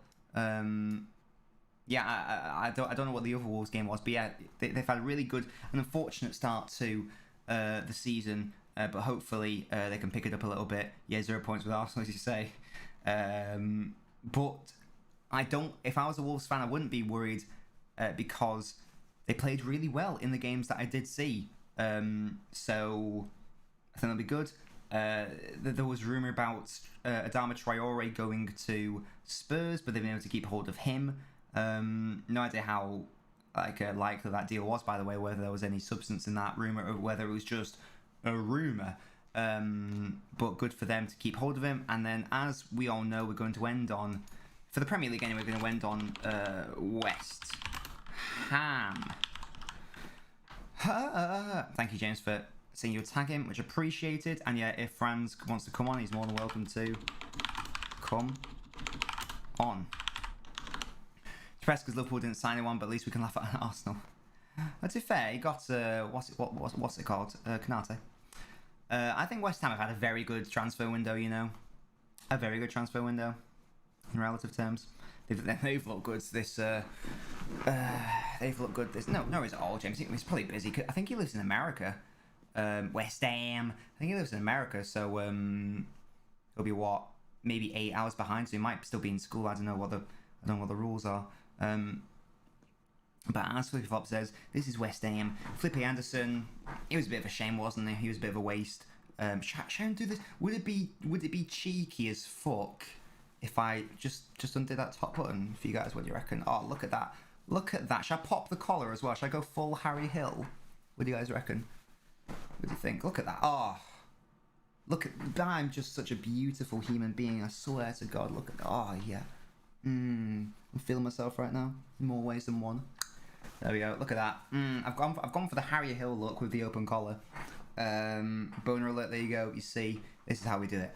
Yeah, Balbuena's gone. Whatever. It's just a sneak preview of the Olean fans. Yeah, not really weak in the side. Crucially able to keep hold of Declan Rice. And I think Areola is a very interesting loan transfer. It'd be good if they could get him on a permanent, because Fabianski is, I think he's 33, maybe even older. So if they could, and he's not going to have any future at PSG, with Donnarumma and Navas there. So hopefully they can have him permanently. They made the Craig Dawson deal permanent. I thought it was older than 31. Seems to be around for ages. Don't know anything about this chap. I didn't actually realise they signed 2 players from the Russian league. That's interesting. Hey Ben, mate, how you doing? Yeah, it's all popping off. We're looking at West Ham now. And Kurt Zouma is obviously the main transfer for West Ham. I think that's a really good signing. I'm surprised that Everton didn't go for Zouma because he's had a bit of time at Everton, but I think it's a very good signing for them. And I think that's a decent window. Crucially able to keep hold of Declan Rice. Antonio banging in the goals. Steve, we'll definitely, next time we talk about Liverpool, we'll definitely have a year course on ES Chat. You know we're out here. And yeah, so let's have a quick look at what's happening here. Couldn't Ronaldo do something interesting with the shirt number, square root of 49? Here we go. This is from Fabrizio Romano. Saul will play for Chelsea. The deal is done and completed. Here we go, confirmed. They're signing now all paperwork. It's done. And the confirmation that PSG have also signed Nuno Mendes. Portuguese fullbacks joined on loan for a €7 million fee with an option to make the deal permanent for €40 million. And speaking of, you saw Rondon to Everton on Instagram. Well, I haven't had that confirmed in my baby brain. Maybe I'm missing it. Let me know, guys. But let's just have a look at PSG's transfers, because it's kind of wild. It's kind of wild. The situation there, as we all know. If you guys want to learn more about why they're allowed to spend all this money, it's not because of some bullshit conspiracy. Don't worry about it. They are allowed to do it. Don't believe people saying that it's a conspiracy, because they are wrong. So, big boy deals for PSG. There's a look at these departures as well. We've got some players going on loan. So you've got to remember these people will be getting off the wage bill in addition for PSG. But these are some of the genuine incomings. These are just like people who've been promoted. This is the confirmation. Nuno Mendes, Qatar bribery confirmed. Yeah. It is interesting how many loan deals are happening. Hey Kekistan, how you doing, mate? Yeah. So let's PSG's transfer window. What's interesting is in terms of outright transfer fees, they're only at a minus 60 net. Because the only money on transfer fees they've spent is on Hakimi and Pereira. Now, obviously, we all know that that's not exactly how money works because they don't earn peanuts. They are paid significant wages. So it's a bit deceptive when you just look at... And this is why, guys, you've got to look at wages. People don't like it when I bring wages into a discussion, but guess what? You need to look at them because they are pretty integral to the whole footballing transfer landscape. So... You've got Hakimi, who's the right back from Inter Milan. I think that's a very good signing. Because who actually was their right back? I genuinely can't remember. That's probably just me being an idiot. Pereira, central midfielder in defence, coming from Porto. He looks decent. Why not? They signed this wonder kid called Messi. I reckon he could do some bits. He might have a good career. Who knows? I think that Wijnaldum, might be one of the real... I was about to say it might be an even more important signing than... Messi, but maybe that's a bit too far. But no, I think it's really important because if PSG, let's assume they keep hold, well, they have kept hold of Mbappe because there's no other updates are either. I'm guessing he's going to move in January or what's it? If and they've got Mbappe, Neymar, Messi up front. Let's assume that's the front three, the go-to. They're probably going to need more of a dynamic, constructive midfield rather than a creating, flowing midfield. Think of Liverpool under Jurgen Klopp, where you've got Salah, Mane, Firmino as your three up front. And then in the midfield you've got you don't have creative options, you've got destructive options in Henderson and Fabinho and Wijnaldum, who can attack, but he's very dynamic and in that regard. Nat Deeney, who's Nat Deeney? Hello, I don't know who that is. Chelsea, yes, Jack. It's been Fabrizio Romano has confirmed the Saul is going to Chelsea, and that Griezmann is coming to Madrid. Don't really understand the Griezmann to Madrid one. Atletico, I think that's a bad signing for them. In before he proves me absolutely wrong, but really weird for Griezmann. But a bad misses by Barca. But good because they can get off the wage bill. But there you go, the Bolton Beckenbauer, yeah. Yeah, so Hakimi, right back. Lovely stuff. They could have given us Herrera back. Where's Herrera gone? Has he gone or is he still there? I think they want to get rid of him, Don't know how tickets work for Champions League games, says Juicy Starfish. Live in the US trying to get tickets for the Oil Classico. Well, normally they're offered to cup scheme holders first, and then they'll be put on general sale, I believe. Nat Phillips, yeah. So, Hakimi at right back, that's improved. Pereira will give them solidity in midfield if he plays. Messi, obviously. Wijnaldum's brilliant. Sergio Ramos is probably what they need in terms of mentality because I think they are weak-minded. They are weak-minded, honestly. So that's good. Donnarumma is even going to start. I don't know. They've got Keylor Navas, bit of a weird one. I think Chelsea should try to go properly in for Donnarumma because I don't know if Mendy or Kepa are it, but there you go. This is the most recent one. Nuno Mendes. Everyone's been raving about him. 19 years old, Portuguese. Yes, a loan, but then it will be the option to buy. So again, I don't know who the left back was for PSG. Was it Bernat? Was it Kazawa?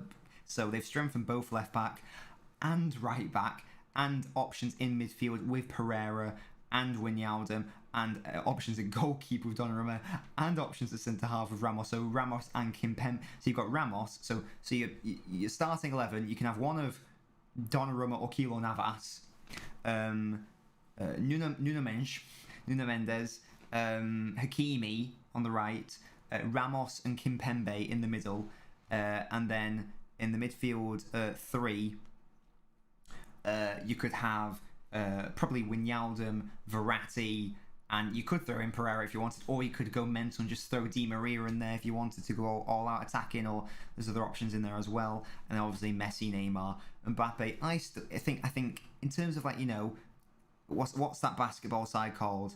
Where the Harlem Globetrotters, you know, as an exhibition, brilliant. As a group of individuals, brilliant. I don't think that side has the harmony to win a Champions League.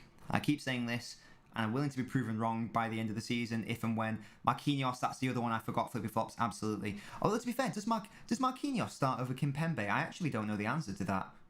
Because I really like Kimpembe. But either way, there's an option there as well, 100%. And what? But regardless, I just don't think that they are going to win the Champions League. I just don't think that what's the word? Balance is going to be achieved in the first season at least. Now, if they get, I think they should have sold Mbappe, cut the losses now. Marquinhos, why is there someone called Adam Johnson? Why is there someone called Adam Johnson in the chat? Oh, well, there you go. So you got Kimpembe on the bench then. That's not bad, is it? Those sites are probably dodgy considering they aren't on sale from City. Yeah, trying to figure out if they are available yet. No, they definitely won't be available yet, Juicy Starfish. They'll be offered to City cup holder people first and then put on general sale. I really wouldn't try to buy anything other than what's on the official website if you can.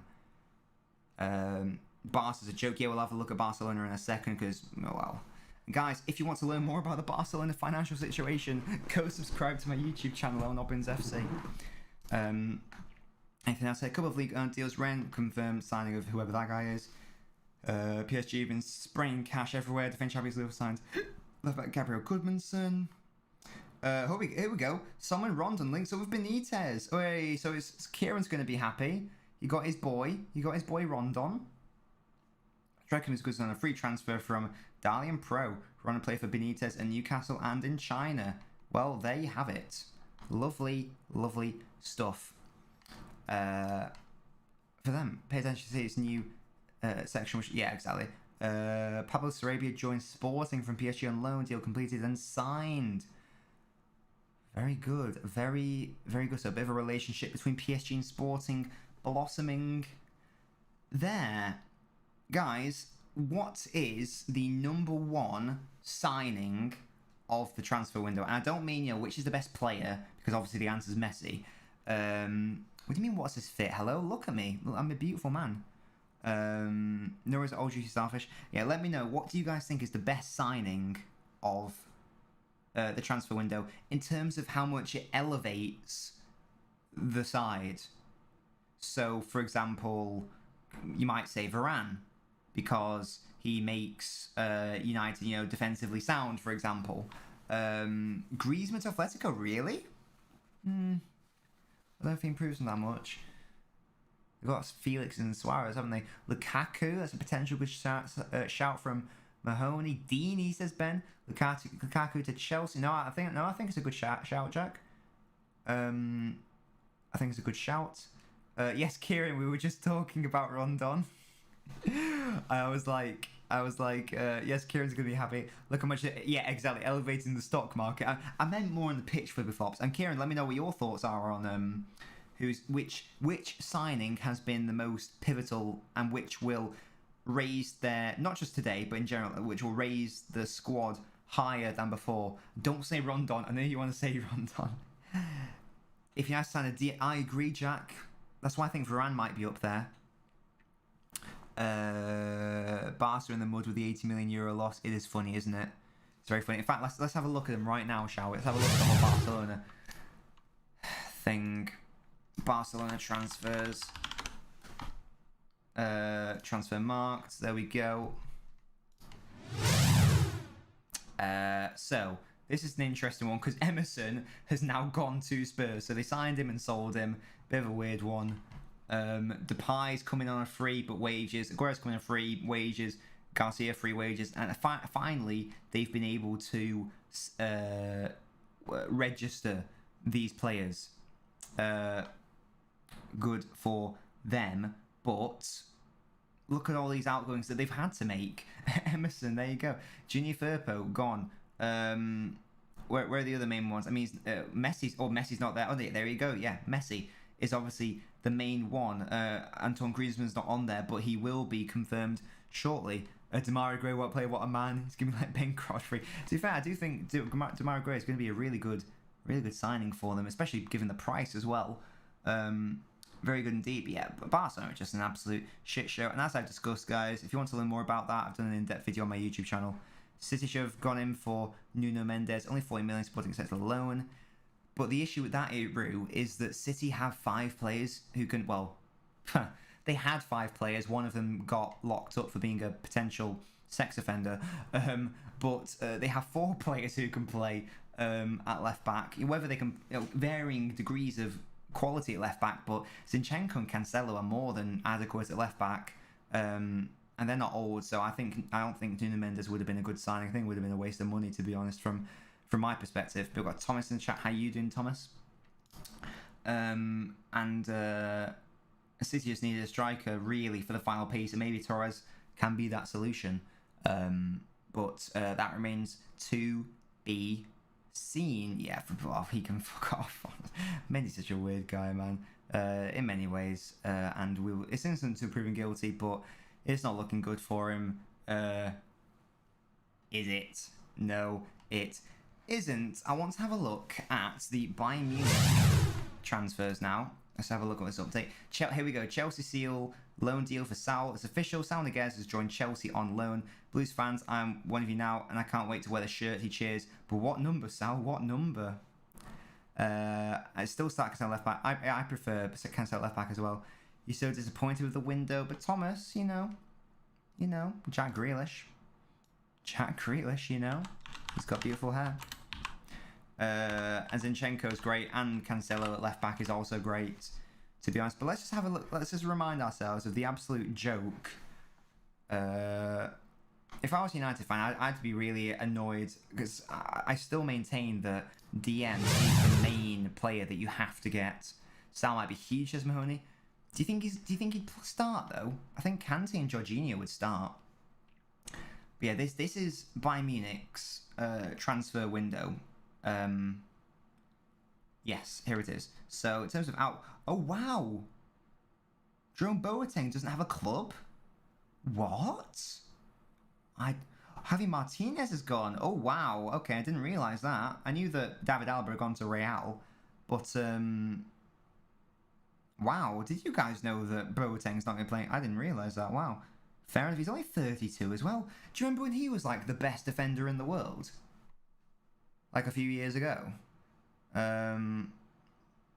Is my head fucked, or do we only have 3 fullbacks? Zinni, Walker, Cancelo. No, that's right, yeah. Well, because obviously there's no Mendy anymore.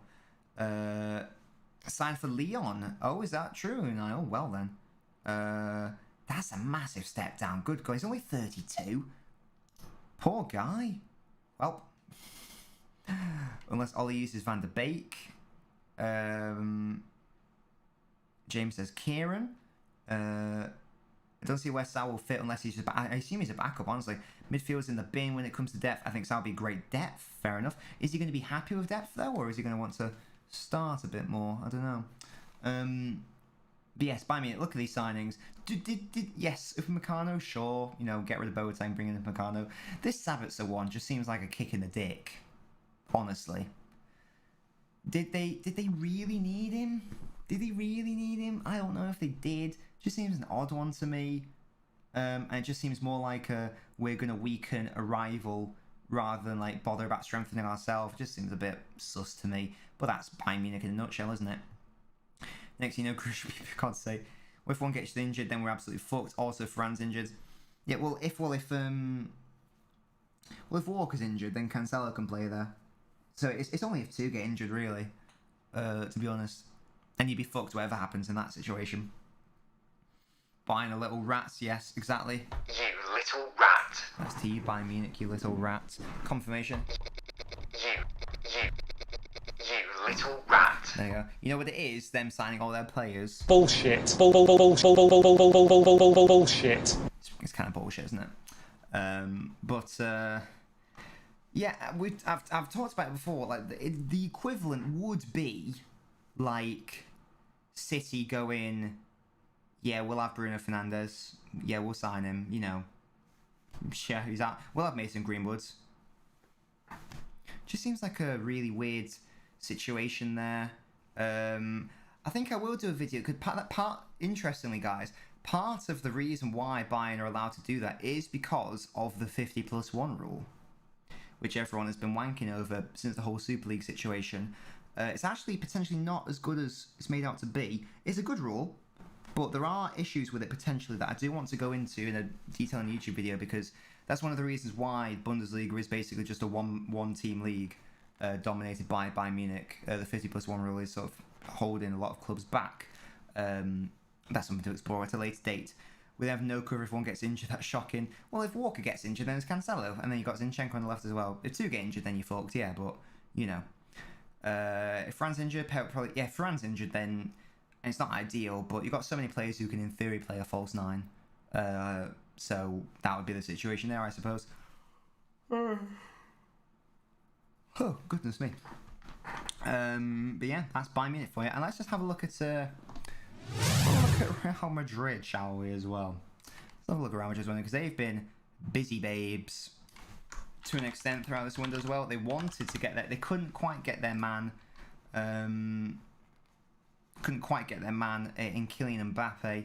The window's about to close in Scotland and France, by the way. Still waiting on Antoine Griezmann news, but it sounds like Barca got the paperwork sent in time. Elsewhere, Obafemi has joined Swansea from Southampton. Rotherham have snapped up the highly flammable Will Grigg from Sunderland. Well, there we go. How do I look tired? I got sunglasses on. Hello. Yes, 200 million euros was the word on the proverbial street, but the street did not give us an answer. So there you go. Let's go. Sakurager. Thank you for following the channel. So this is what they've been up to. So in very classic Real Madrid fashion, what Real Madrid have done is they have, in their vain efforts to sign a marquee signing, i.e. Kylian Mbappe, the mercurial French prodigy, they've sacked off all of their defence in an attempt to sign a striker or a forward. It's very funny, and it is, I've touched on it before, it's the most Real Madrid thing you'll ever see. It's quite funny, the lengths they've been willing to go to finance it, because you'll have all seen my Barcelona finance video. Real Madrid are in a similar position, re their La Liga salary cap limit. It's not quite as bad as Barcelona's, but it still ain't great. So they knew if they were going to spend 200 million quid on Mbappe, which is what they wanted to do, and then pay his extortionate. Where's another update here? What's happened here? Fabrizio Romano's reporting the Griezmann deal is done, with Luke de Jong going to Barca from Sevilla. Documents have been checked and completed. Griezmann joins Atletico. Luke de Jong joins Barca, and Sal official to Chelsea as expected, waiting for official statements. I still don't understand the Atletico one, but there we go. If any of the fullbacks get injured, then there's no cover for them. Oh yeah, like if two of them get injured, they're fucked. But you know, that's the situation. To be fair, that's also the situation at right wing or left wing or whatever. But yeah, it be what it be. Hopefully, let's just hope for no injuries or significant injuries. But as I was saying with Real, they got rid of Varane. They got rid of their main centre half. They got rid of their centre half partnership, which is quite funny. It's brilliant. Odegaard as well. That's a good sale to Arsenal. I think it's a good signing for Arsenal as well. Honestly, in terms of the incomings, I didn't even realise Bright, because he used to play for City. Didn't realise he was on loan at AC Milan. So good for him. I know they wanted to offload Luka Jovic. That's obviously not happened.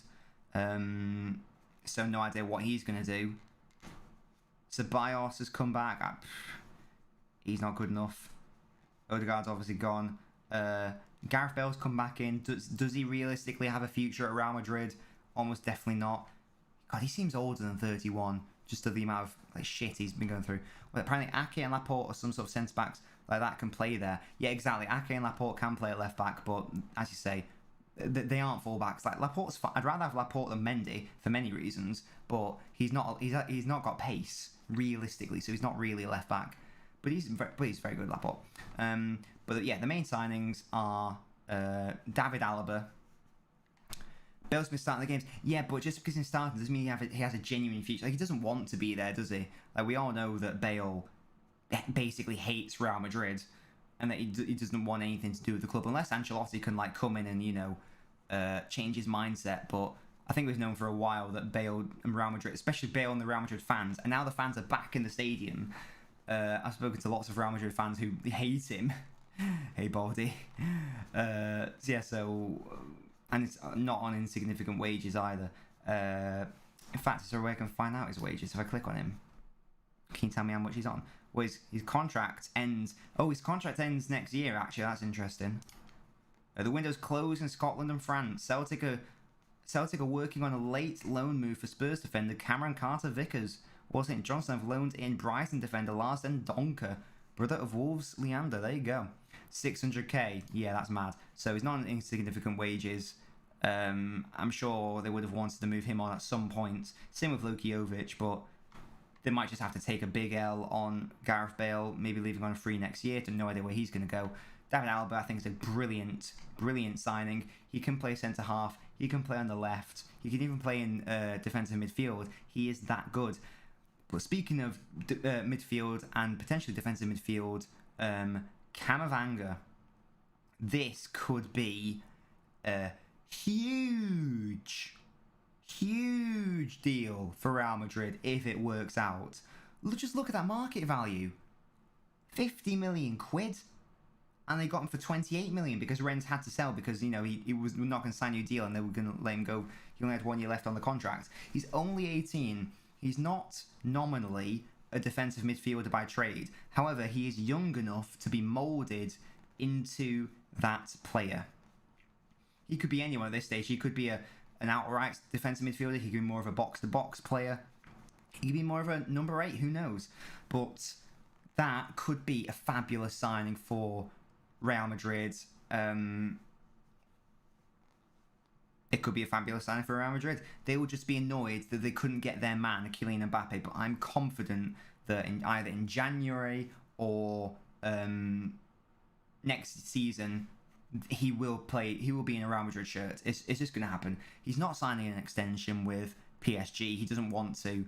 He's got no interest or desire to stay at PSG. He wants Real Madrid. I'm sorry, Drill Hub. He doesn't want Liverpool. What's his juicy starfish? If we get deep outside back injuries, Pep will just play at 3-1, 3-4-5-2 inverted diamond tiki-taka. Yeah, exactly. Camavinga has so much potential, and if he works, they'll look to move on Modric or Cruz. Yeah, because they must be getting on, mustn't they? So if Camavinga works out, and I've got a feeling that he will, then that could be one of the signings of the whole window. On this day in 2008, Sheikh Mansour completed the takeover of Man City while Khaldoun Al-Mubarak became the new chairman. And the rest is history. Mbappe won't join Real if they get banned from the Champions League, says Legend Monkey. I don't actually know what the situation is with that. I suspect the UEFA has no backbone or bite. I feel like their bark is worse than their bite and they won't actually do anything.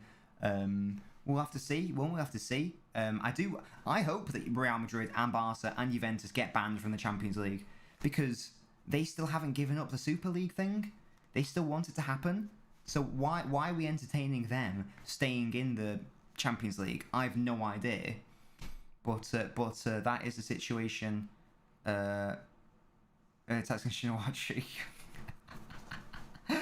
He is a prick, what a name. Absolutely baldy. You're 100% correct. Yeah, less said about that man, the better. Basically. Yes. Right, guys. So that's transfer deadline day. Unless there's any other clubs you want me to sort of look at. I'm not going to end the stream. I'm planning this trend. Honestly, I'm planning to end the stream around 1 a.m. But let me know what your guys' thoughts are on the transfer window. Who do you think's been like the most interesting signing? Who do you think is going to be the best signing long term? And is there, before we move on from the whole transfer stuff, is there like another is there like another club that you want me to have a look at before we move on? Because I thought we could have a quick look at the old the Champions League groups and just sort of like, you know, preview those and like give our predictions and thoughts on those games. If anything happens with FFP, it will just end up like City, especially with the ties between PSG and UEFA. Powerful people. Yeah, well, PSG are okay from a financial fair play standpoint currently, as are City, especially with the new regulations that they'll be rolling out shortly, which will benefit clubs with money. Alex Cloud, deal between Barca and Sheffield United has definitely collapsed. Genuinely, Unite, I don't even know who that is. Oh, for God's sake. Yeah, we can look at them, why not? Let's have a look. Yeah, I saw the Arsenal one earlier. I make for great background. No, Stevie, that's absolutely fair enough, because I tell you right now, when I used to watch Twitch, I would never watch the stream. I would play a game. Same thing with YouTube videos. I don't really watch YouTube videos. I just have them in the background. No, Stevie, that's the ultimate compliment. Thank you so much. What am I looking at? Young Boys. Wait, that came out wrong. Oh, God. What's this? I actually talking about Liverpool's transfer window, but happy with Liverpool's business. Kept a lot of key players and got them on a long-term deal. Yes. Don't know what's happening with City and the Prem. What does that mean, Ledger Monkey? Official La Liga confirmed. Antoine Griezmann. Yes, Unai, yes, that's all confirmed. Oh, God. Yeah, so this is BSC Young Boys. They've lost some of the boys. You know, he went for 135,000. Sure. Oh, well, there you go. They spent 2.25 million on this guy from Rennes. God, Rennes have done a lot of business, haven't they? Good lord. They signed Yannick one of the Torres, not the Torre, from Newcastle's under 23s on a free transfer. Someone from Southampton B. Oh, look at these high quality signings. Oh, under investigation. Oh, yeah. Well, it's the same situation as the UEFA one. The reason why they opened it was because UEFA did one, so they're like, oh, well, UEFA did one, we're going to do one as well. It'll be the same outcome. If anything, it'll be even more in City's favour because of their levels of spend tolerances. So it'll be the exact same situation, honestly. Yeah, look at the fees, and you're absolutely right. 700. It's really funny when you look at it in thousands. It's quite funny. It's all, you know, because you can go through like a big historical record up until like the mid to late 80s. So it's good to see. So it's funny to see, like, you know, when players are going for thousands of pounds and stuff. Not talking about Santiago Munoz return to Newcastle. Oh God, I don't even know what that means. Oh, these guys got promoted. Yay! Well done, team. Well, I just want to give a big shout out to Shkelkim Vladi. Well done, mate. Looks like you're from Kosovo. Is that what that fucking flag is? Switzerland and Kosovo. Sick. Well, good for you, mate. Where are you from? Switzerland and Brazil. Is that North Macedonia and fucking Montenegro? Oh, Albania, my bad. What's this? But currently 13th in the championship. Nice one, Stevie. Are they able to use illegally obtained info in disciplinary hearings, or is it allowed because newspapers didn't obtain it themselves? I don't actually know the full ins and outs. I guess it'll be up to the tribunal to decide whether they want to do it or not. But the information is the same as the UEFA one. So if it's the exact same information, it's the exact same information. I'm not worried about it at all. I think City will be found not guilty once again. Wrexham, here we go. Requested by James. Yes, Kazoo. Here we go. Look at these powerful signings. They've actually spent zero money, and they've lost, and they've made zero money. Only free transfers. Bobby Grant's gone to Radcliffe FC. Which is where Bury AFC plays, so he's gone to a non-league. What league are Wrexham even in? Literally, what league are you in? I actually don't know the answer to that. Does anyone know? Hey Donald. Look, oh yeah, let's have a look at Sheriff, why not? Yeah, they signed this guy from Morecambe, Fairs, the Prawns, the Shrimps, or whatever they're called. You know, Halifax Town, sure. Why not? Yeah, let's have a look at, who was it? National League, oh well. Sheriff Tiraspol. Hull City. Right, this will be the last one I'm looking at, and then I want to look at the Champions League stuff. There we go, the mighty, oh my. Look at these arrivals. Loan fee, 250k for this guy. Cool. They made no money. Wonder what their record transfer is, honestly. They made a loss of 150,000 there. You see, 0-0. 180,000, made 200,000. Yeah, we're talking very low numbers here, boys. First ever Moldovan team in the Champions League. Oh look, there was a Stoke City player in there. Way. Could be an FC. Oh, fucking hell. Any other clubs that I recognise? Oh, Watford. Savage. Well, right, I think last thing we'll do today, guys, is let's have a look at the Champions League, shall we? Let's have a look at the old Champions League. Because the transfer windows, God, they're athletic. Because the transfer window's closed, hasn't it? The transfer window's all closed and done. That's all lovely. But I want to see Champions League groups. I will be doing a Champions League like reaction and preview video on my YouTube channel. Yeah, damn right, Baldy, we're fresh out here. Do you know what I mean? Should I just like show you like one more look at the suit? Yeah, look at this. Like, look at this. Look at this drip. Yeah, look at this. I'll take the headphones off as well. Absolute scenes. Look at this. Yeah, look at this. Look at that. Look at that. I got the posing. Hat on backwards, maybe. Look at that. It works backwards and forwards. I am a fashion icon out here with the shades as well. Basic never here. But yeah, it's just like, look, people can't handle. It's like people need to get on my. Don't know why I've still got these headphones on. I don't even need them on anymore. Just gonna pop them there because I'm not chatting to anyone anymore. Yeah, Jack Grealish levels of feet, absolutely. In case you're wondering what this team is, it is the Oakland Athletics. We're in California. I just picked them because I did. That's why. Yeah, so I want us to look at the Champions League groups, please. Please. Here we go. Ooh.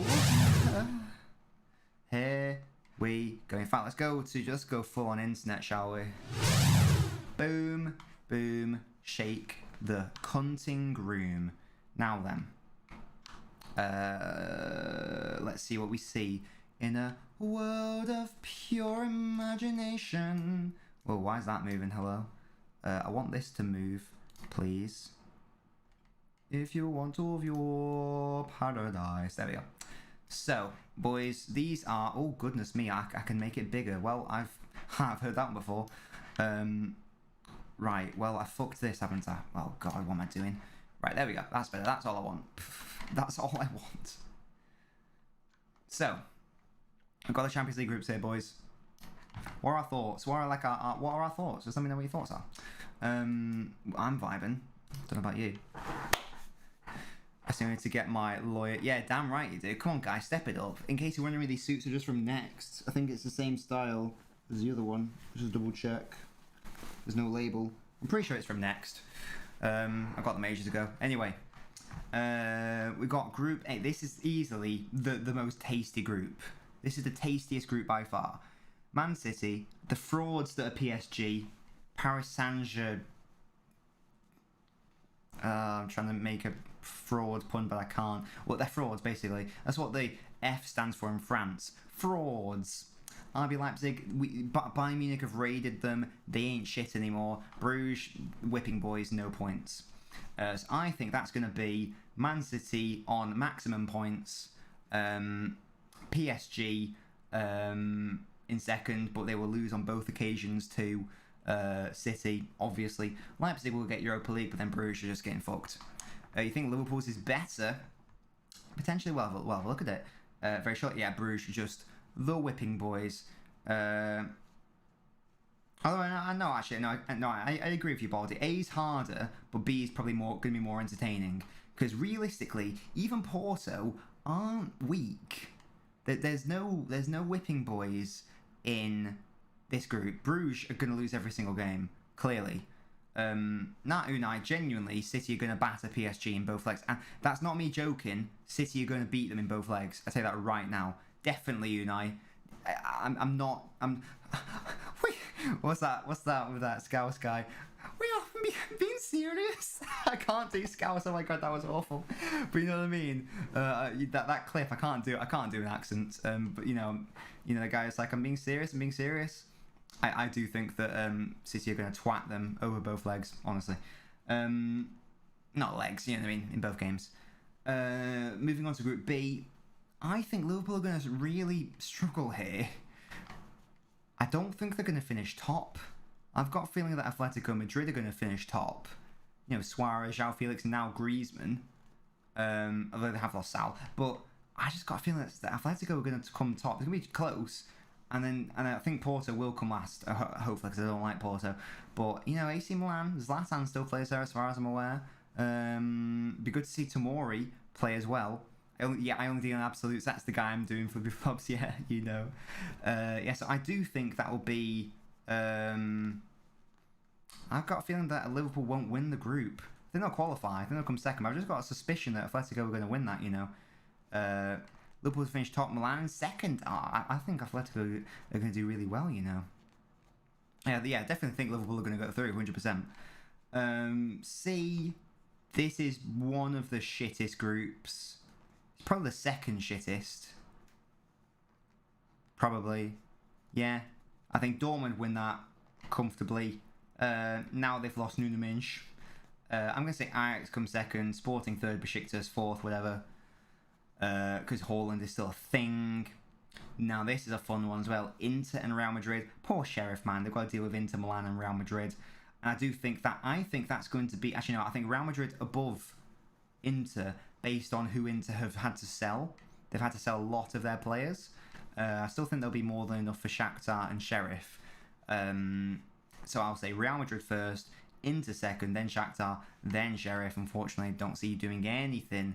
The mighty Moldovans.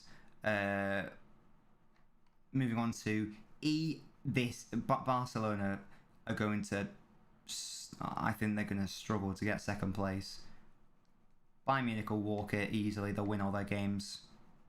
Probably be... I think it's going to be quite close between these three, honestly. You know, Dynamo Kiev always seem to sort of do something. Like, you know, they always get pumped in like the round 16 or whatever, but Benfica aren't shit. You know? But probably Barcelona will finish second, but I wouldn't be surprised if they didn't finish second. Because they're in a bit of a shit. G... could be the worst group, maybe. I think Flippy Flop said H is the worst. I'm just looking at this. I don't see any strong team. At least in H, we've got a Chelsea and a Juventus. This is weak. Lille are already mid-table. Sevilla, there. Salzburg, there. Wolfsburg, there. That's the group I care. I tell you right now, when the Champions League highlights program comes out, the running order that will be at the end, because no one is going to stay up to watch Group G because no one gives a shit. G stands for gosh. I wish I was watching something else right now. Oh, for you meant G. Yeah, that's fair. Going on, I did it out of order. Going on to F. I think you'd say Manchester United probably got the most favourable of the English teams. I would fully expect United to finish first. Atalanta are decent, so I'll say they finish second. Yellow Submarine third. Young Boys, we all know about them, so I think they'll finish bottom. And then H. I think that's going to be the order: Chelsea, Juventus, Zenit, Malmo. Chelsea are definitely going to qualify. Juventus should qualify, and I think Malmo would just be the whipping boys, honestly. But I will be doing a future in-depth video on the whole Champions League reaction, my predictions, my previews for them, that sort of thing. Guys, thank you so much for we are Peyton boys, yeah. Guys, thank you so much for joining me today on the stream of Destiny.